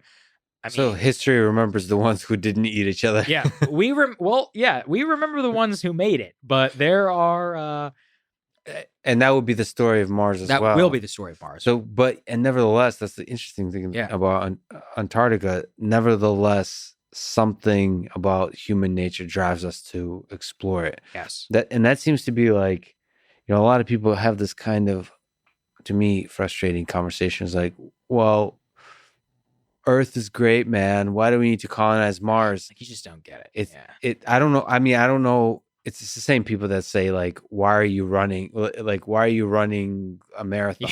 What are you running from, man? Yeah. I don't know. It's pushing the limits of the human mind, of what's possible. It's George Mallory, because it's there. Yeah. It's simple. Like, and that somehow, actually, the result of that, if you want to be pragmatic about it, there's something about pushing that limit that has side effects that you don't expect, that will create a better world back home for the people, not necessarily on Earth, but like just in general, it raises the quality of life for everybody. Even though the initial endeavor doesn't make any sense, the very fact of pushing the limits of what's possible then has side effects of benefiting everybody. And it's difficult to predict ahead of time of what those benefits will be. Same with colonizing Mars. It's unclear what the benefits will be for Earth or in general. Well, what did we get from the moon? What did we get from Apollo, right? Technically, and there were a lot of socialists at the time making this argument. They're like, all this money going... You know what? We went to the fucking moon in 1969. That was amazing. The greatest feat in human history, period. What did we learn from it? We learned about interstellar or interplanetary travel. We learned that we could do something off of a device less powerful than the computer in my pocket. Yeah. Like the amount of potential locked within my pocket and your pocket. I mean, this is, if you were to define my politics in one way, it's greatness, like a quest for national greatness. There is no greatness without fulfilling the ultimate calling of the human spirit, which is more. It's not enough. And why should it be? Yeah. It wasn't enough. Our ancestors could have been content to sit. Well, actually, many of them were content to sit and say, these berries will be here for a long time. And they got eaten and they died. And it's the ones who got out and went to the next place and the next place and went across the Siberian land bridge and went across more and it just did extraordinary things. The craziest ones, we are their offspring, and we fail them if we don't go into space. That's how I would put it. You should run for president. I'm just pro space, man. I love space. No, you're pro doing Yeah. difficult things and pushing, exploring the world in all of its forms. Right. I hope that kind of spirit permeates politics too. That same kind of It can. it can, and I hope so. I don't know if you want to stay on it, but Sure. I think that was book number 1 or 2. Oh shit! Yeah. Okay. All right. Is there something? Well, this one is a second. This actually is a corollary to that, which is *Sapiens*, and I know that's a very normie answer. Yeah. One of the best-selling books. I think there's a reason for that. Yeah. Yuval Noah Harari. Okay. Look, yes, he didn't do any new research. I get that. All he did was aggregate. I'm sure he's very controversial in the scientific community. Yeah. But guess what? He wrote a great book. It's a very easy to read general explanation of the rise of human history. And it helps challenge a lot of preconceptions. Are we special? Are we an accident? Are we more like a parasite? Or are we not? What is there a destiny to all of us? I don't know. If anything, it's like what I just described, which is more. Move out. The evolution of money. Like, I know he gets a lot of hate, but I think that he writes it so clearly and well that for your average person to be able to read that, you will come away with a more clear understanding of the human race than before. And I think that that's why it's worth it. I agree with you 100%. I'm ashamed I usually don't bring up *Sapiens* because it's like... Yeah, it's like everybody's uncle has read it, but it's that's a good thing. It's actually. It is one of the... Right. I think it'll be remembered as one of the great books of this particular era. Because it's so clearly... It's like the Selfish Gene with Dawkins. I mean, it just aggregates so many ideas together and puts language to it makes it very useful to talk about. So it is one of the great books. 100%. Another one is definitely Born to Run for the same reason by Christopher McDougall, which is that... I'm just going to listen to this whole podcast next week. You have to. Well, you should, because you are inheriting our most basic skill, which is running. And reimagining human history, or reimagining like what we were as opposed to what we are, is very useful because it helps you understand how to tap into primal aspects of your brain, which just drive you. And the reason I love McDougall's writing is because I love anybody who writes like this. Malcolm Gladwell, who else? Michael Lewis, people who find characters to tell a bigger story. Michael Lewis finds characters to tell us the story of the financial crisis. Malcolm Gladwell finds characters to tell us the story of learning new skills and outliers and and whatever his latest book is. I forget what it's called. But McDougall tells the vignettes and a tiny story of a single person in the history of running and like how it's baked into your DNA. And I think there was just something very useful to that for me, for being like, I don't need to go to the gym, or like, I'm not saying you should still go to the gym. I'll be clear. I'm saying like, in order to fulfill like who you are, you can actually tap into something that's the most basic. I don't know I'm sure if you listened to the David Cho episode with Joe Rogan. Can you remind me? Oh, where he eats the animal? Yeah, right. With the baboon. Yeah. When he goes hunt. And there's something to that, man. There's something to that, where it's just like, they are living the way that we were supposed to. Yeah. We're not supposed, well, I don't want to put a normative judgment on it. They're living the way that we used to. Yeah. There's it something feels very more honest somehow to our true nature. There's a guy I follow on Instagram. I've come from Paul Saladino, Carnivore MD. Yeah. He just went over there to the Hadza to live with them. And I was watching his stuff, just like, I was like, man, there's something in you that wants to go. Yeah. Like, I'm like, I want to do that. Yeah. I wouldn't be very good at it, but like, I want to. Yeah. I'm so glad that somebody who thinks deeply about politics is so fascinated with exploration and with the very basic nature, like human nature of our existence. I love that. There's something in you. And still you're stuck in DC. For now. Speaking of which, you are from Texas. Yes. What do you make of the future of Texas politically, culturally, economically? I am in part moving to Austin. Congrats. That's awesome. But I'm also doing the Eric Weinstein advice, which is like, dude, you're not married, you don't have kids. Fly everywhere. Yeah. There's no such thing as moving. What are you moving? You're like like your 3 suits and some shirts and Right. underwear? What exactly is the move entail?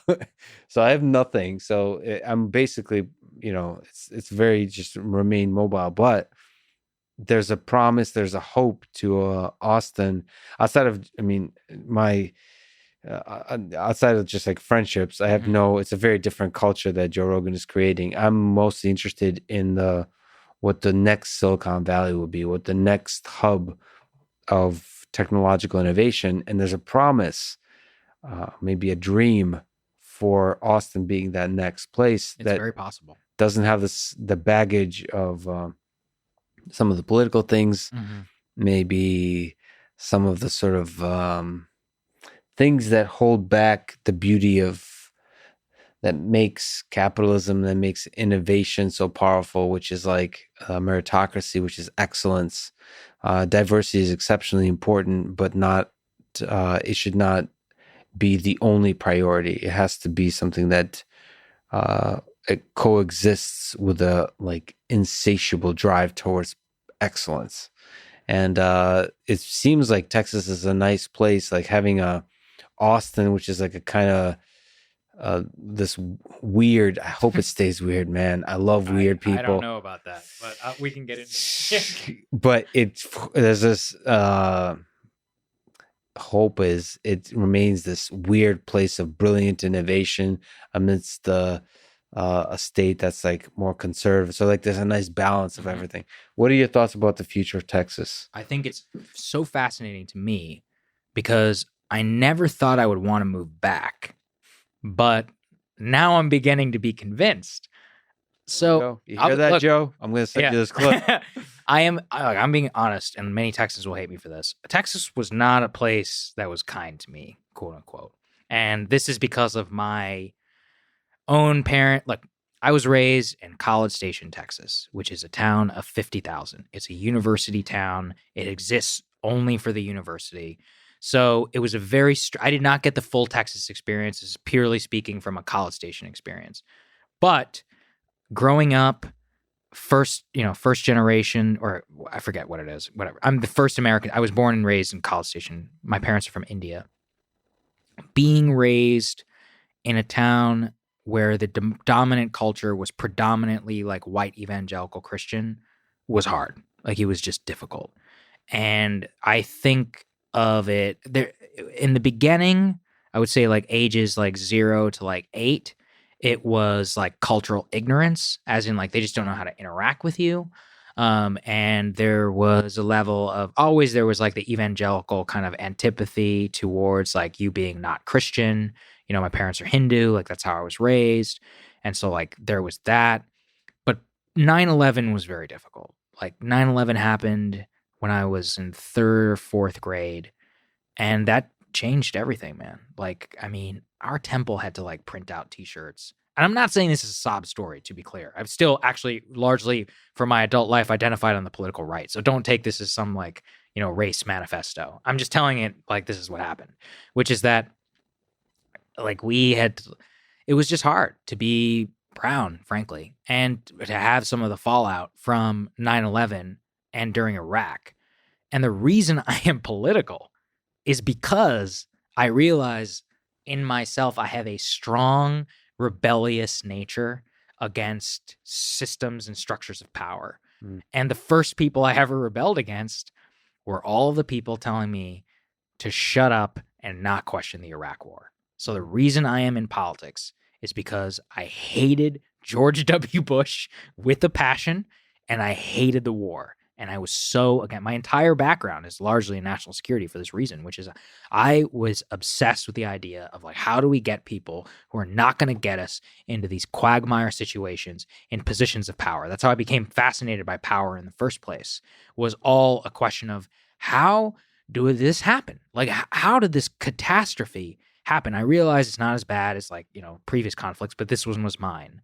And to see how it changed our domestic politics forever. And so that was my rebellion. But it's funny because I identified as on the left when I was growing up until I was 18. I had also a funny 2-year stint. This is where everything kind of changed for me. When I was 16, actually, I moved to Qatar, to Doha, Qatar, because my dad was the dean or associate dean of Texas A&M University at Doha. So my last 2 years of high school were at this. I went from this small town in Texas, and I love my parents because they could recognize that I had within me that I was not a small town kid. Yeah. So they took me out of this country every chance they got. I had traveled everywhere and constantly let me go. And so I went from school in College Station to like this ritzy private school, American school. Best thing that ever happened to me because, first of all, it got me out of College Station. Second, at that time, I had this annoying streak of, I wouldn't call it being anti-America, but you don't appreciate America. Let me tell everybody out there listening, leave for a while. You will miss it so much. Yes. You do not know what it is like to not have freedom of speech until you don't have it. Yeah. And I was going to high school with these guys in the Qatari royal family, and all I wanted to do was speak out about how they were pieces of shit for the way that they treated Indian citizens in that country who are basically used as slave labor. And I could not say one word because I knew I would be deported, and I knew my dad would lose his job and my mom would lose her job, and that we would be forced out of the country. You don't know what it's like to live like that, or to be in a society where, like, you know, you have like a high school girlfriend or something and you can't even touch in public, or you're lectured for public decency. Like, listen, I've lived under a Gulf monarchy now, and that turned me into the most pro-America guy ever. Like, I came back so like America, like pro, and I still am, frankly, because of that experience. Living abroad, like, that will do it to you. Live in a non-democracy. You have, even in Europe, I would say you guys aren't living as free as we are here. It's awesome, and I love it. You're ultimately another human being than the one who left Texas. Yeah. So, I mean, have you actually considered moving to Texas? And broadly, just outside of your own story, what do you think is the future of Texas? What is the future of Austin? Yes. There's so much transformation seemingly happening now related to Silicon Valley, related to California. That's the part to me, which is that since I left, it's changed dramatically, which is that it used to be like this conservative state where the main money to be made was oil, and everybody knew that. It was a petro state. Houston, all of that. Austin was always weird, but it was more of a music town and a university town. It was not a tech town. But in the 10 years or so since I left, I have begun to realize, I'm like, well, the Texas I grew up in is over. It is not a deep red state in any sense of the term. The number one U-Haul route in the country pre-pandemic already was San Francisco to Austin. Okay, so like, you have this massive influx of people from California and New York, and the composition of it is changed dramatically. The intra composition and the outra, So the intra composition, it's become way more urban. It's from when I grew up. Texas was a much more rural state. Its politics were much more static. It looked much more like Rick Perry, like that. He was a very accurate representation of who we were. Now, I don't think that that's the case. Texas is now a dynamic economy, not just 100% reliant on oil, because of its kind of like, I would call it like regulatory arbitrage relative to California and New York, offers a large incentive to people who are more, I wouldn't say culturally liberal, but they're not necessarily like culturally conservative, like the people who I grew up with. That's changed the whole state's politics. Beto came 2 points away from beating Ted Cruz. Now, I'm not saying the state's going to go blue. I think the Republican Party will just change and we'll have to readjust. But the re-urbanization of Texas has made it, I'll put it in this way, much more attractive to me than the place that I grew up. And then from my perspective, well, first of all, I love some of the cowboy things that Texas stands for. But from my perspective, the injection of the tech innovation that's moving to Texas has made it very exciting to me. It seems like outside of all that, maybe you can speak to the weird in Austin. It seems like I know that Joe Rogan is a rich sort of almost like mainstream at this point. Yeah, right. But he's also attracting a lot of weirdos, and so is Elon. and a lot of those weirdos are my friends, and they're like Michael Malice, like those weirdos. And it's like I have a hope for Austin that all kinds of different flavors of weirdos will get injected. It's possible. You know, I actually think the most significant thing that happened were Tesla moving there. Yeah. The reason why is I love Joe, obviously, but like he can only attract X amount of people. Yeah. Elon actually employs thousands of people. Yeah. And then you also Oracle. Oracle's decision to move to Austin is just as important because those two men, Larry, was Ellison, right? Yeah. Ellison and Elon, they actually employ tens of thousands of people collectively. That can change the nature of the city. Yes. So you combine that with Joe bringing this entire new entertainment complex with the bodies of people who will appreciate said entertainment complex. Spend money on the entertainment. Exactly. Yeah. You just remade the entire city. Yeah. And that's why I'm fascinated. And obviously there's network effects, which is now that all those people are down there, I mean, if I were Elon Musk, I would donate a shit ton of money to the University of Texas and I would turn it into my Stanford for Silicon Valley. Yeah. Let's introduce some competition and let UT Austin hire the best software developers, engineers, professors, and more, and turn Texas into a true like Austin revolving door hub where people come to UT Austin to get an internship at Tesla and then become an executive there and then create their own company in their own garage in Austin, which is the next Facebook, Twitter. That's how it happens.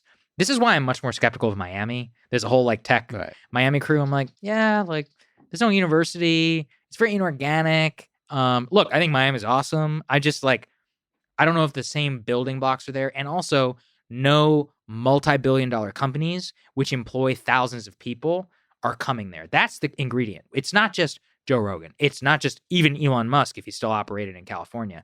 It's all the people he employs. I think that is where I think Texas is going to dramatically change within the next 10 years.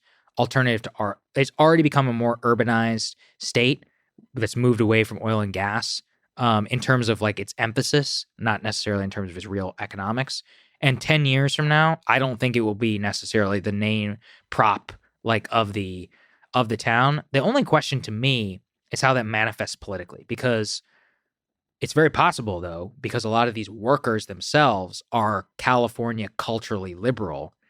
You could see a Gavin Newsom type person getting elected governor of Texas, or like the mayor of Austin. I mean, look, mayor of Austin's already a Democrat, right? Like, I mean, Joe has his own problems with Austin. It's funny. I remember him leaving LA and I'm like, I don't know. Have you been to Austin? Like, like it ain't, it's not everything it's cracked up to be, necessarily. But no matter what, a new place allows the possibility for new ideas, even if they're somehow left-leaning and all those kinds of things. I do think the only two things missing from Austin and Texas are two dudes in a suit that sometimes have a podcast, talk a bunch of nonsense on a mic. So let's bring the best suit game to Texas. I hope you do make it to Texas at some point. Thanks so much for talking today. Thanks for listening to this conversation with Saagar and Enjeti, and thank you to our sponsors, Jordan Harbinger Show, Grammarly Grammar Assistant, 8 Sleep Self-Cooling Bed, and Magic Spoon Low Carb Cereal. Click the sponsor links to get a discount and to support this podcast. And now, let me leave you with some words from Martin Luther King Jr. about the idea that what is just and what is legal are not always the same thing. He said, "Never forget that what Hitler did in Germany was legal." Thank you for listening and hope to see you next time.